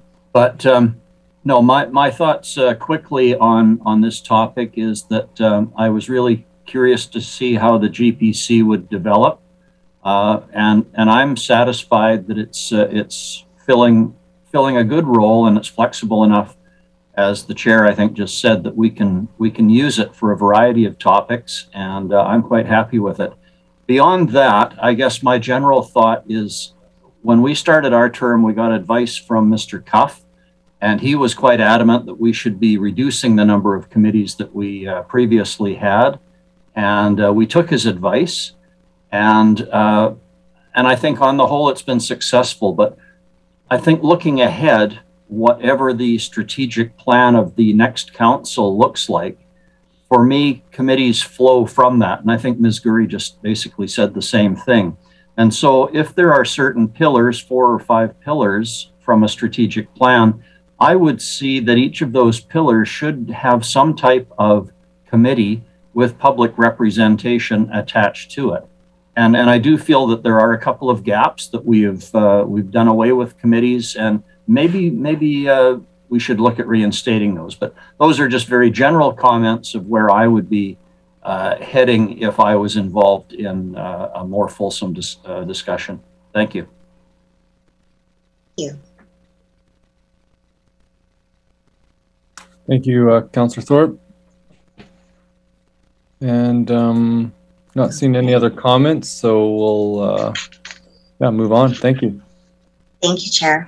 So the committee operating guidelines were first approved in November 28th of 2016, and there was a committee review extensively done at that time, and a new format done for the committees under the administration that time and with council. So they have been in place and adopted by council since November of 2016. But since this council took office in 2018 and you established your own committees, based on best practices in the way that you have been running these committees and the way the committees have been working and task forces. They've worked really well the way they've been governed under this council. So I felt it necessary to have the operating guidelines refreshed and reflect the way you are doing business right now. It's working really well the way that the committees and task forces that you have established have been running. So I think that the guidelines reflecting that and brought to you for approval is necessary. So some of the updates that were made in the operating guidelines that are recommended to be adopted by you today are updating some format and design, updating language to remove gender-specific pronouns, some general text amendments, some definitions. We've removed agenda package and annual strategic directions because both are no longer referenced in the document, but changed the language to annual strategic directions to committee's work plan, because that is what we're calling it now. It makes more sense to be a work plan. And I think maybe strategic directions was just the language of the day back in 2016. The appointment processes and the chair and vice chair. Instead, I think it's worked really well under this council that you've had a chair and a co-chair. So we've just changed the language to assist in the governance process and to better reflect the current practices. So that is a report that is on the agenda after this presentation and a recommendation for you to approve those. So any questions on that? I think Councillor Martman has a question. Go ahead, Councillor Martman. I didn't have any questions, but I was actually going to move the recommendation. Is that a second? Second. Yes, Councillor Armstrong said she seconded it, but I think Councillor Hemmons has a question. Councillor Hemmons, go ahead. Thank you, Chair. And Ms. Gurry, please stop me if I'm in the wrong place in the agenda, but this is where you'd like discussion of the actual operating guidelines, the new ones, the Appendix B. Okay. So since it's been moved, yes. Okay, thank you. So my first question, 5.2, reimbursements for participating in committees. I'm wondering if we have any policies or guidelines that would indicate that that could be applied to child or elder care. I'm just going to have a look right now where it's referenced. So that page number 2. 5.2. So top of page 6, 5.2. Yes. Any expenses incurred? So I think that that wasn't the intention. I know if the motion, there was a couple notices of motion brought forward by yourself and Councillor Brown.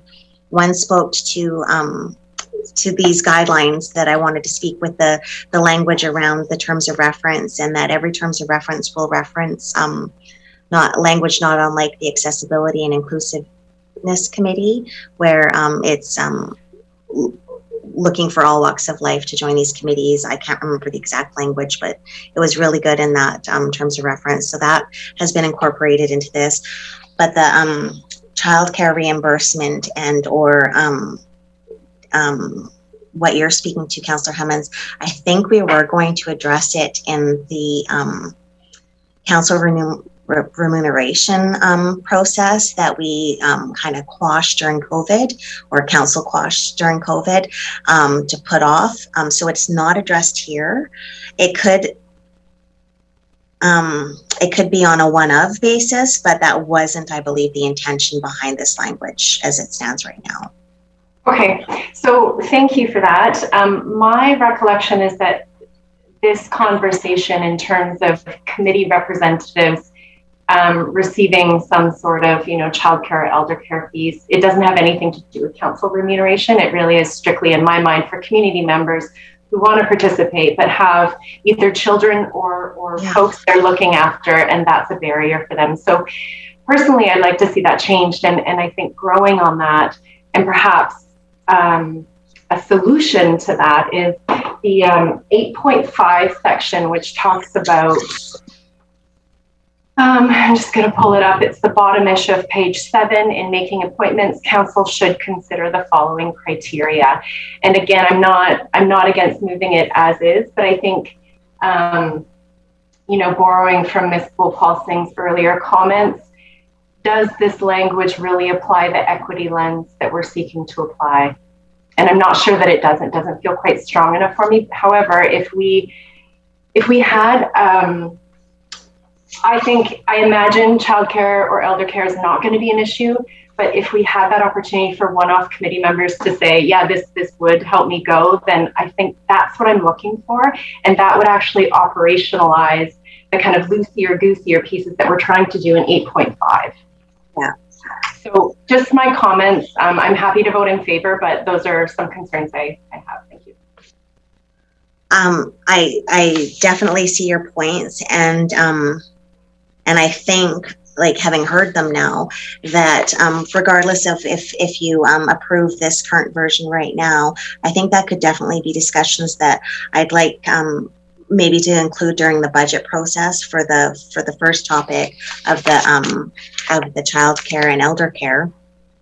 And I definitely would just like to have a review with our HR department, and we're internally doing like an inward facing inclusivity exercise for policy, and we're always looking at the way we're doing things and putting that lens on everything, and externally as well. I would like to conclude having that conversation, and then possibly bring forward recommendations to council on improving the language in 8.5, like at a later date. Would that suffice, Councillor Hummins? Yeah.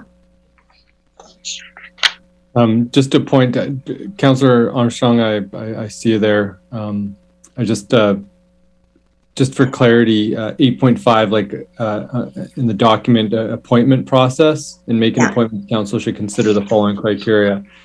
And Ms. Gurr, you were going through a sort of an inclusivity process, internally facing, and that through that process, you were going to bring back recommendations to council considering of how to improve accessibility and inclusion within committee specifically will be something that you'll report back on? Yes.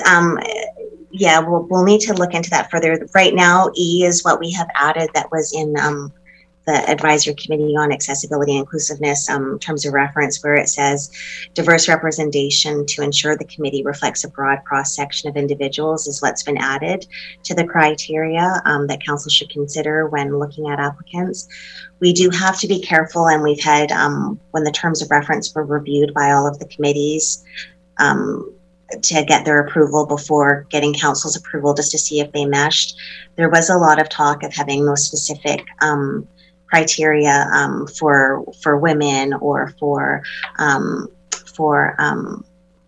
First Nations or for transgender, like to have those specific criteria to make sure that you have a representative from all those different groups or a variety of different groups in your committee.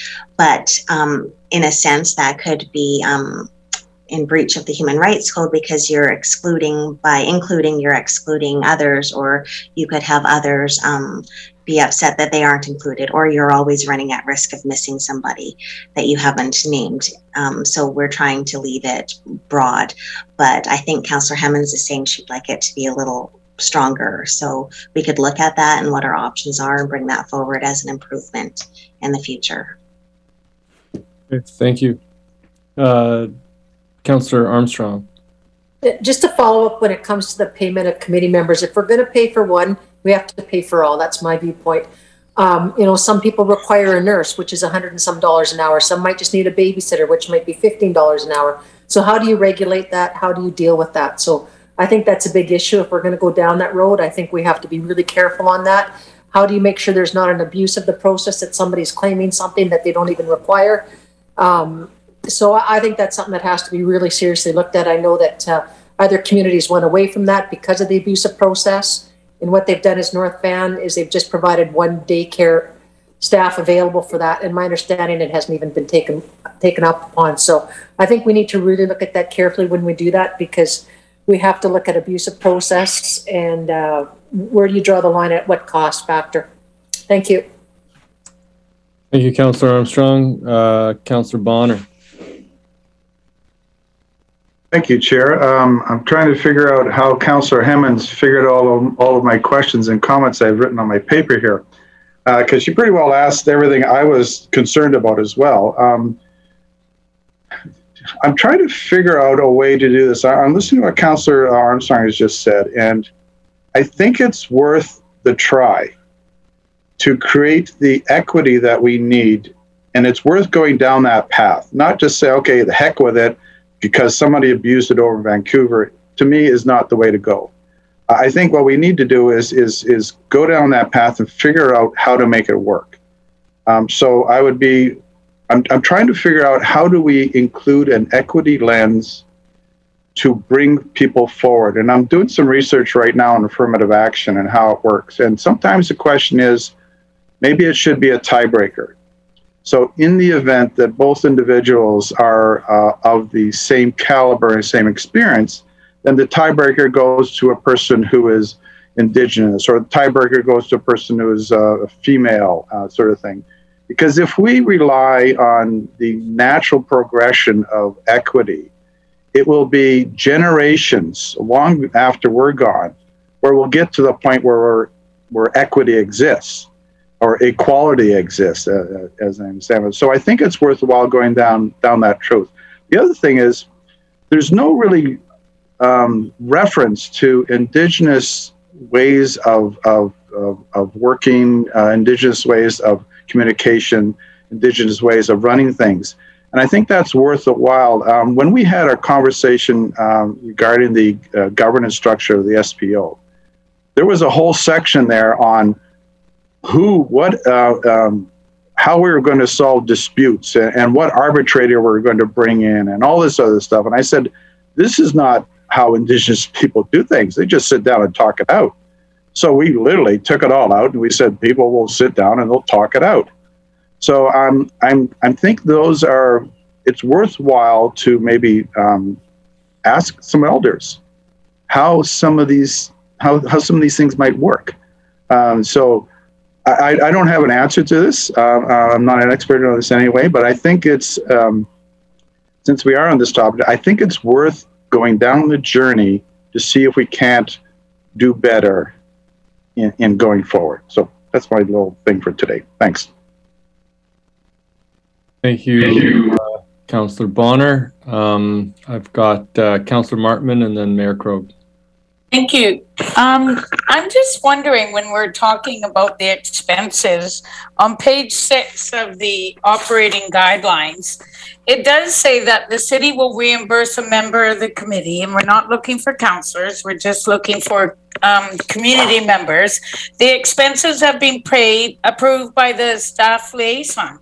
I can't see anything in the report where it says what are particular expenses that would be addressed. And wouldn't we be open to being able to say, somebody says, well, can my childcare expenses be looked after? We'd be able to say yes, and the staff liaison approve it? Councillor Armstrong, through the chair to you, that would be something that I would we would bring forward as one of the options when looking at this. But right now, as a staff liaison, without council going through this process of the I's dotted and T's crossed, staff liaison wouldn't be able to approve such costs without a council policy in place around that. So that is what I was considering bringing forward to you for a future discussion. But like Councillor Armstrong was saying, it would have to look at the costs and all of the implications, good and monetary, that would go with that policy. Thank you. Thank you, Ms. Curry. Mayor Krogh. Thank you very much.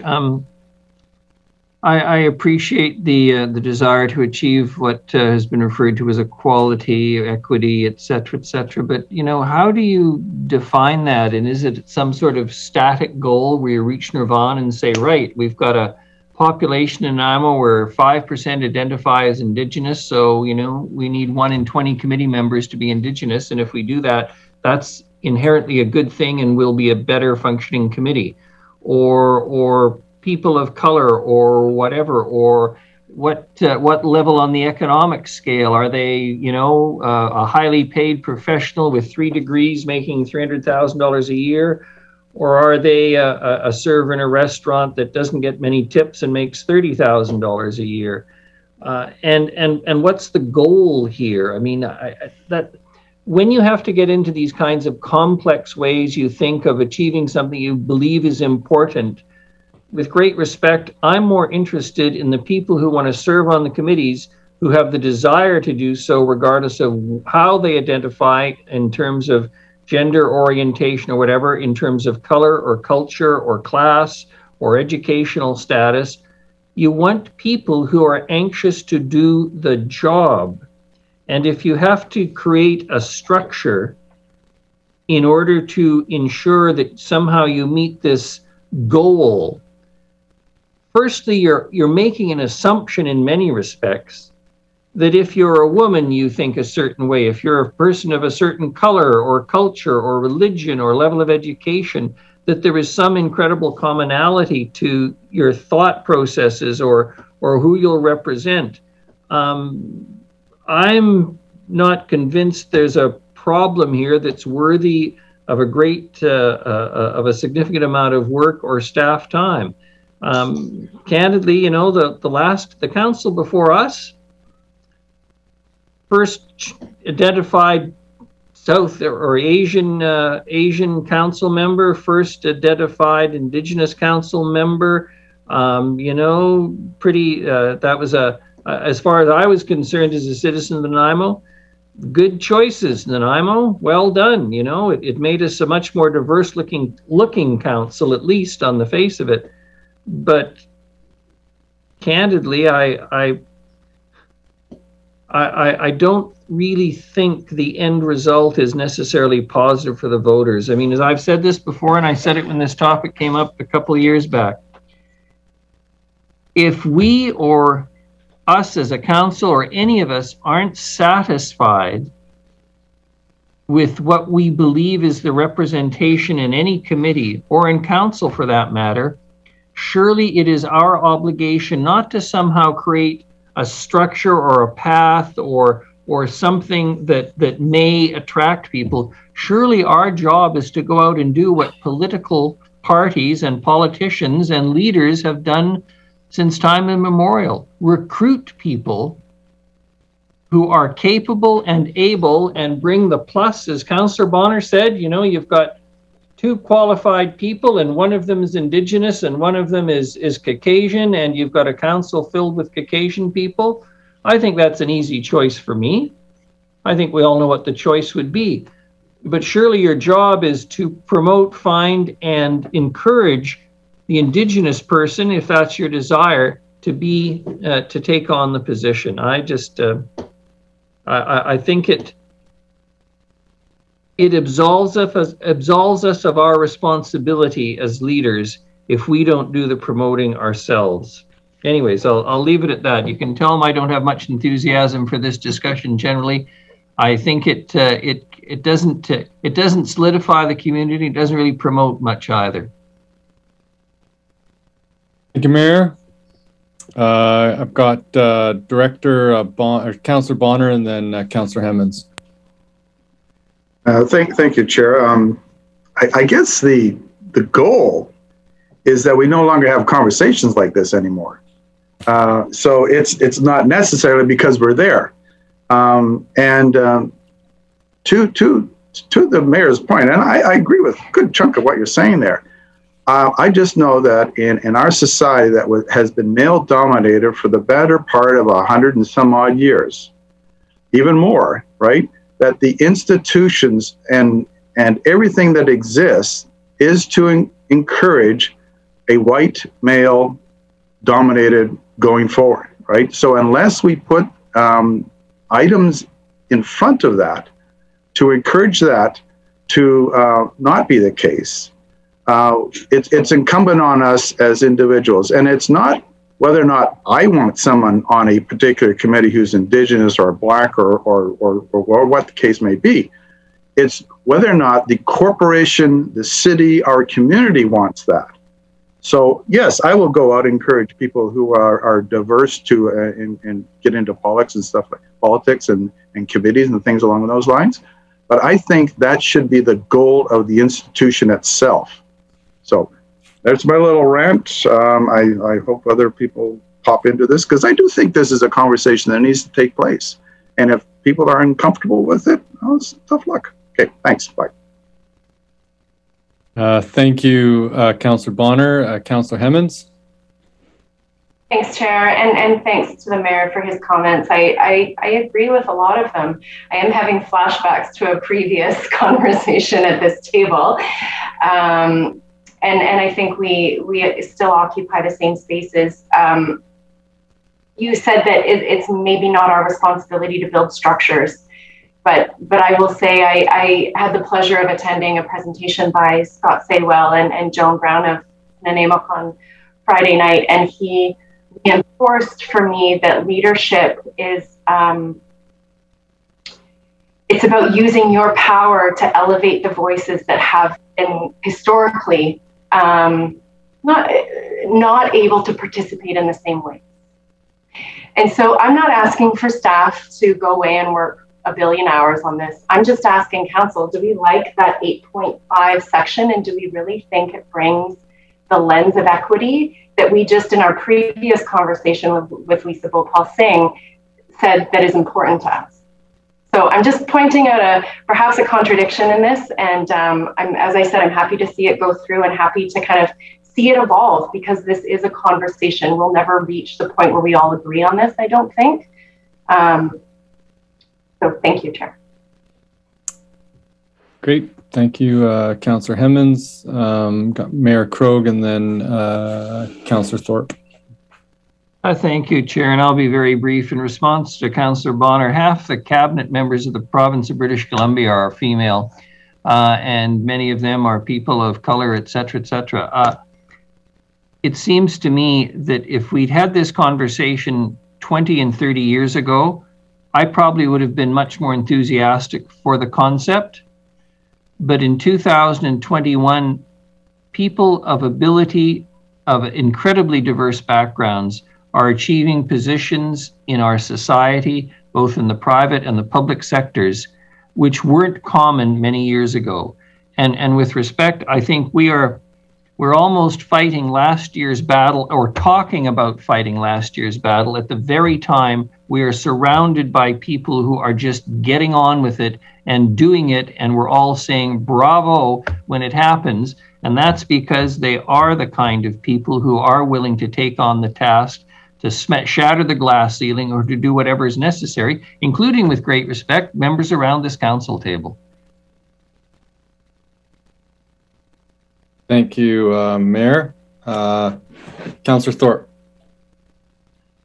Thank you, Chair. I wasn't going to weigh in on this, but I'll give you my 2 cents worth very quickly. I agree with the comments of the Mayor. I think some of the commentary I've just heard makes me a little bit uncomfortable, because to me it's referencing racial or gender generalizations, and I have no problem with 8.5 in the draft the way it is right there. And for me, first and foremost, yes, we want to encourage applicants, good applicants, to come forward for our committees and roles of responsibility. But what comes first when we make those selections is what it says in the draft, the person's knowledge, skills, and abilities. And that will always be first for me. And when I look at resumes, I don't even look at the name except to see if I might have a personal knowledge of the applicant. It's their qualifications that I'm involved in. So that's how I feel about this whole topic. And I think it's a real, I guess it's a good conversation, but I think it's a can of worms, and I don't think it's a road that we need to go any further down in terms of staff time. I'm happy with the draft as it is. Thanks. Thank you, Councillor Thorpe. Councillor Hemmons. Thanks, Chair. So what I'm understanding is that if we vote to approve as is, Ms. Gurry will continue to kind of monitor this, and with that internal evaluation around it, accessibility will, if any conversations come from that, she'll bring them back to us. I am happy with that. I think it's interesting that we have once again struck a chord talking about this conversation or this topic. And I wonder if a possible solution isn't around our recruitment efforts, and just to say, you know, add in some piece that, you know, the city, right now we advertise in newspapers. Perhaps we say the city will, you know, recruit broadly with organizations that represent equity-seeking groups or something. We're not trying to stack any committees or fulfill any data obligations, but we're just trying to say, we have a lot of people out there, let's make sure they know about the opportunities, and if they want to participate, that they know and they have the ability to do that. Thank you. Thanks, Councillor Hemmons. We've got a few comments. One, Mayor Krogh, I think you mentioned that we have 50% representation of women at the BC Parliament, and I do believe that there is actually an equity policy for electing NDP MPs for the nomination, and quite very possibly has had an impact, but I don't think that from just hearing the conversation, our level of awareness on this issue, I think that there's potentially some blind spots. And I think that, you know, the city of Vancouver has taken a much more proactive approach, given that they've got a lot more resources, and they've actually created an entire office for equity, diversity, and inclusion, and are going through quite a substantial process. They've got a chief equity officer that's I think at like the director level, that is going through a process of going through the city's policies and systems as an organization to ensure that there's no barriers, and to have policies in place that does recognize just sort of the historical systemic impacts of having, you know, an overrepresentation of one or two perspectives. And maybe it might be worthwhile. I have been in conversation with folks at the City of Vancouver to have the Chief Equity Officer come to a GPC and just present on what they're doing, just to give us an idea of what things we may be facing and could consider. And I don't think it would take any extra staff time to have a presentation come, but for just for our information and to see, compare, you know, our understanding of things with how other folks are looking at it that are taking a much more aggressive and proactive approach on addressing some of these challenges.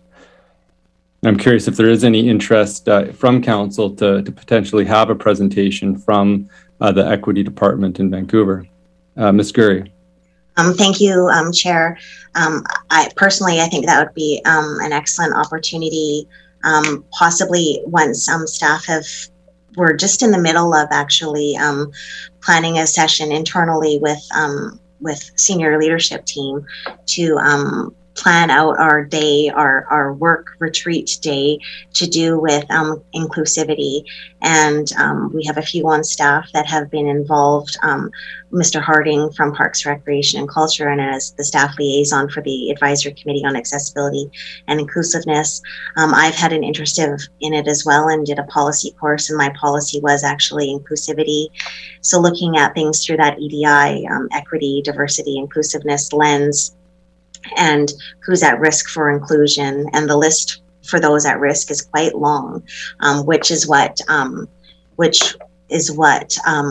I find to be probably the most difficult hurdle in the trying to include people in committees from your perspective, because the list is quite long. You would be worried to miss anyone, but I think that aggressive approach, I think you'll even hear it in the next part of this presentation today of how we are trying to ensure inclusivity in all of the services that we provide, and that will carry on, and we'll continue to look through that lens. But I think after we get through this first part of what we're working on internally, that opportunity to hear from those folks in Vancouver, the City of Vancouver, would be an excellent one. So thank you for that. Ms. Gurry, any other comments, Council? Okay, we do have a motion on the floor. Call the question to it. All in favor? Opposed? Motion carried. Thank you, everyone. So the next portion of the presentation is on electronic meeting management, and I'll try to talk fast or get through this quickly. But the reason for this in your governance presentation is because with COVID in the last couple of years, it has allowed for an expansion in our procedure bylaw due to the changes in the legislation to allow for electronic meetings. And since electronic meetings have become a larger part of your life as members of council, with this committee meetings, finance and audit committee meetings, council meetings, either 100% electronic or a hybrid version, there's usually very little meetings that have 100% in person these days. So electronic meeting management and some processes and guidelines to accompany that are necessary at this point. And they're necessary for a few reasons. It's important that council, when attending a meeting, is giving that perception to the public the same as they would if they were attending in person. I think it's important for the government transparency and open governance to ensure that members of the public get that same quality of a meeting, whether it's electronic or in person. So that's one key component. The other one is legislation. So for minute taking requirements, for motions, for all of the procedural matters, it's important to have some guidelines around that. And then just for a flow of a meeting, the attendance of a meeting, when you are going to be exiting, when your camera's going to be off, just some guidelines around that. So there's a lot of components to electronic meeting management, and what this presentation was covering was just council's portion and providing you a handout as part of the agenda kit that allows for you to reference when it comes to those expectations for when you attend a meeting electronically, and in order to help the chair, who should know these guidelines as well for those participants attending electronically. For members of the public, they also are able to attend meetings electronically in these new ways of doing things. So the COVID-19 pandemic has allowed for an expanse in the way the public can engage with council during their meetings and committee meetings, as well as out of necessity. So when we had no attendance in person, everything was electronic, including delegations. For public hearings, the City of Nanaimo and the planning team and my team here in Legislative Services was really innovative in the solutions they came up with. A huge help from IT too. I don't want to not give kudos to IT to come up with a way that public hearings could still be held when the public couldn't physically attend in person. And even though we don't have to carry on with that, we have carried on with it to allow for that accessibility while the pandemic is still underway and people are allowed to call in to the public hearings when the mayor asks if anybody is here wishing to speak to such and such a matter. So they do have that phone-in option, which is new with the pandemic, but it allows for a sense of accessibility. We've also made a lot of other strides through our meeting processes with electronic agendas and closed captioning and other progressive movements or necessary movements to ensure that these meetings can be as accessible as possible. So this portion of the meeting is just, the presentation is just to give you that update on why it's necessary and to give you a handout to help facilitate electronic meetings going forward for the best experience possible. So talked really fast. I don't know if anybody has any questions on that. Thank you, Ms. Surrey. Any questions? Is it possible to stop sharing the screen just on the discussion? Yeah. Just yes, sorry about that. See everybody. Councillor Bonner. Thank you, Chair. Just the little one there under responsibilities of the Chair. After the meeting is called in order, the Chair will verbally name members participating electronically. We didn't do that. Are we going to be doing that going forward? Yes, thank you. Through the chair to Councillor Bonner. Yes, it will be added as part of the script. So we will be updating the chair's script, whether it's the mayor or somebody else chairing the meeting, to ensure that they are queued to do that and list the people that are attending virtually, because that's important for the public to know who's in attendance. No matter what way it's attendance, it's attendance. And I believe the mayor did it at the last meeting. Thank you. And the other little thing was in terms of letting the legislative services know that we're going to be attending virtually or in person. Are they still going to remind us to state that? Because if you're going to rely on me to remember, it's probably not going to happen. Yes, we've been pretty consistent with asking who's going to attend, and that will remain a practice. So we will help you keep up with that requirement in the guidelines. Thank you. Thank you, Councillor Bonner. Mayor Krogh, did you have your hand raised? I think I said what he was going to say, that he had actually done that at the last meeting. Yeah, so I read his mind.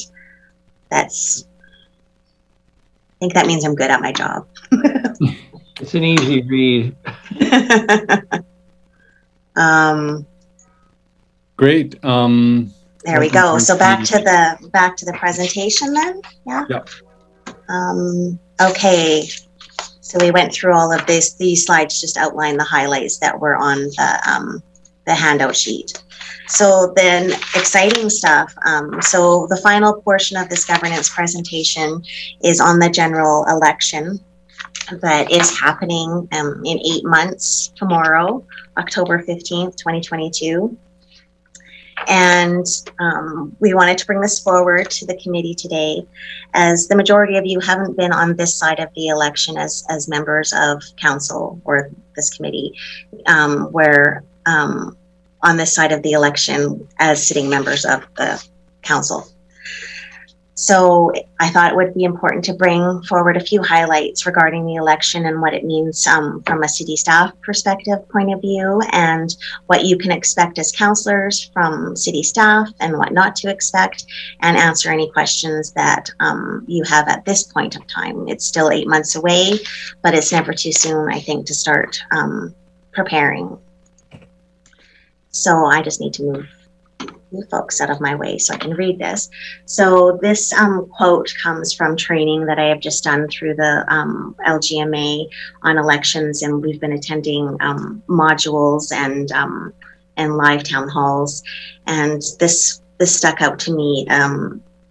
as saying everything I think it needs to say, and that's that running a local election is the most important and vital task a member of staff can perform, as it is the foundation of government operations.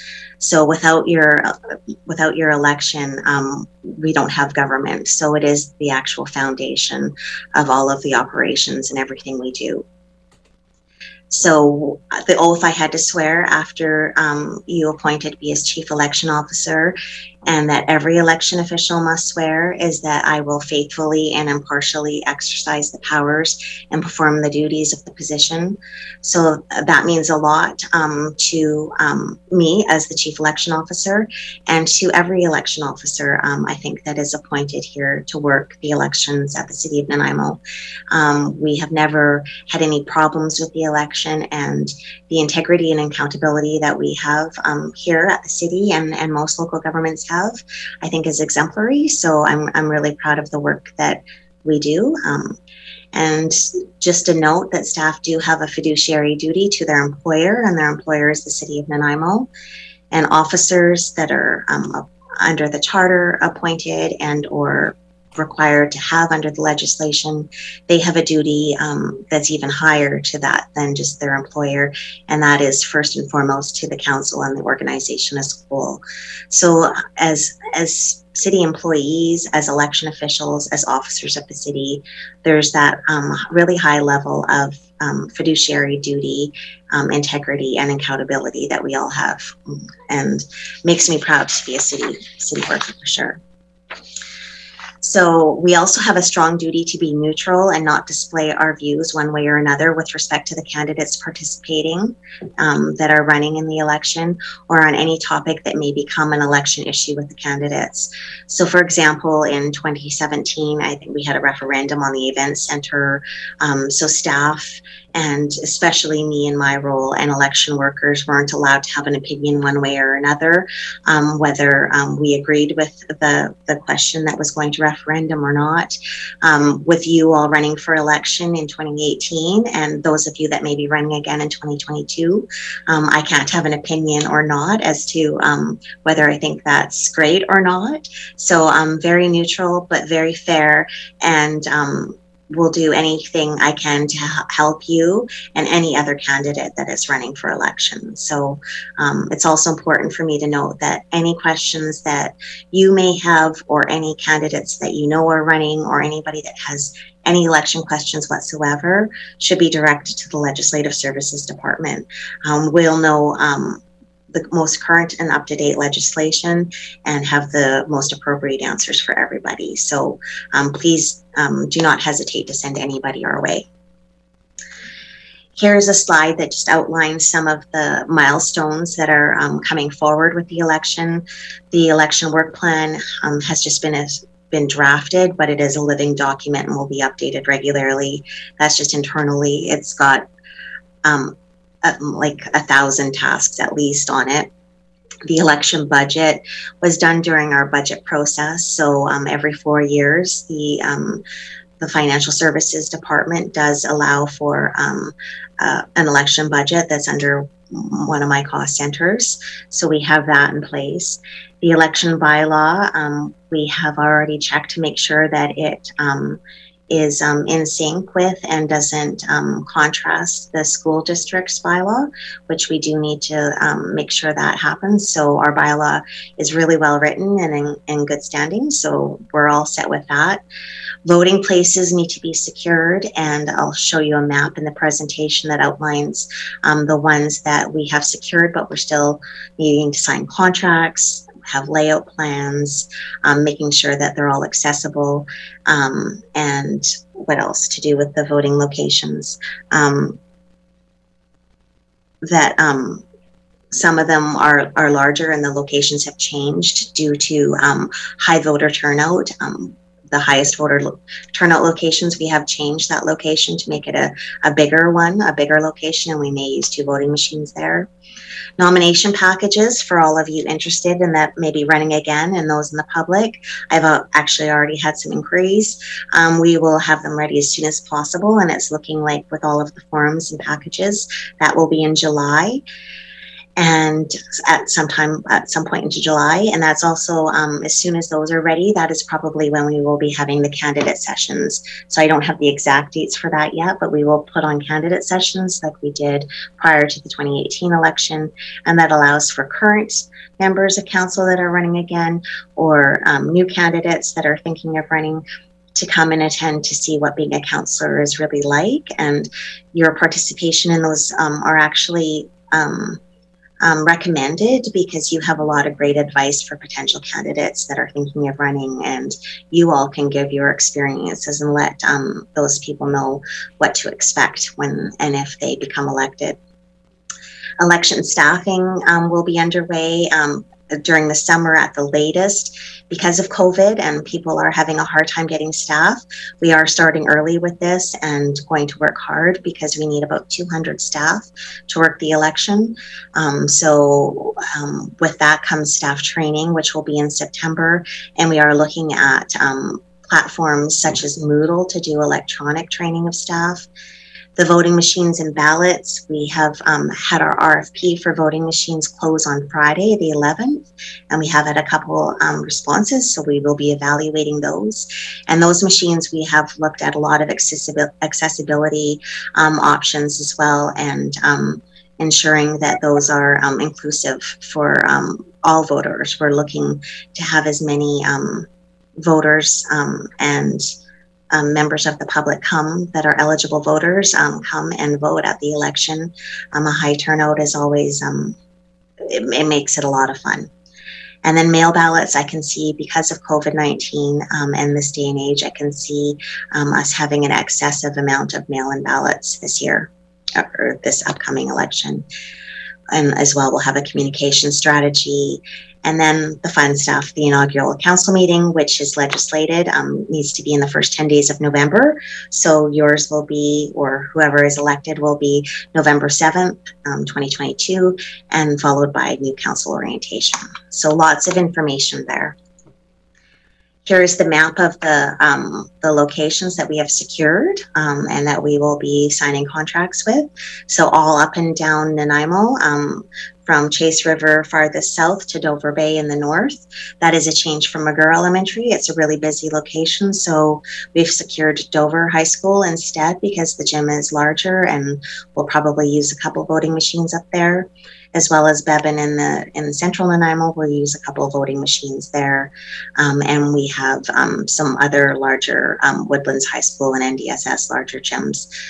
Protection Island, we are required to have one there. It's in our bylaws. So we do have the fire hall on Protection Island as a location. So 12 in all. So lots of voting locations available for everybody, hopefully accessible to everybody up and down Nanaimo. And then some key dates: the election period, the nomination period, general election voting day, as well as the advanced voting opportunities. So our bylaw outlines that we will have two, as well as the population that we have requires us to have advanced voting. So there'll be the Wednesday prior to the 15th, which is October 12th, and then the Wednesday before that, which is October 5th. And the inaugural meeting date again. And that is it. So any questions you have from that? And I will stop the share. Oh, before I stop the share, or before questions, I'll just share the next screen, which is just some references based on this entire presentation. So some of the documents that I referenced, the existing committee operating guidelines, some links to the committee pages in terms of references, Elections BC website, the City of Nanaimo election page. So just some links to some documents and some websites, a list of governance sessions, not totally inclusive of all that we've had, but when George Cuff has come to speak with you, and Gord McIntosh, as well as governance orientation sessions that you had as well.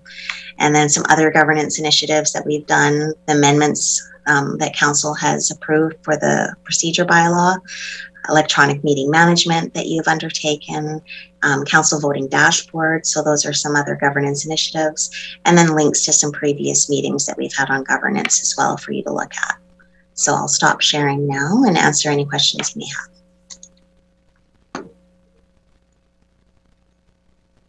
That's it. Thank you very much, you guys. Appreciate it. Thank you. Exciting that is just around the corner. Oh my I know. Gosh. Not seeing any questions or comments about this. So I believe that this brings us to the question period. Yeah, so let me just quickly check. There's questions. No one is there for questions. No. Okay, well. Oh, for adjournment. Adjournment moved by Councillor Martman, seconded by Director Hemmons. All in favor? Meeting adjourned. Thank you, everybody. And thank you. Looks like the sun has come out, so get some vitamin D. Bye.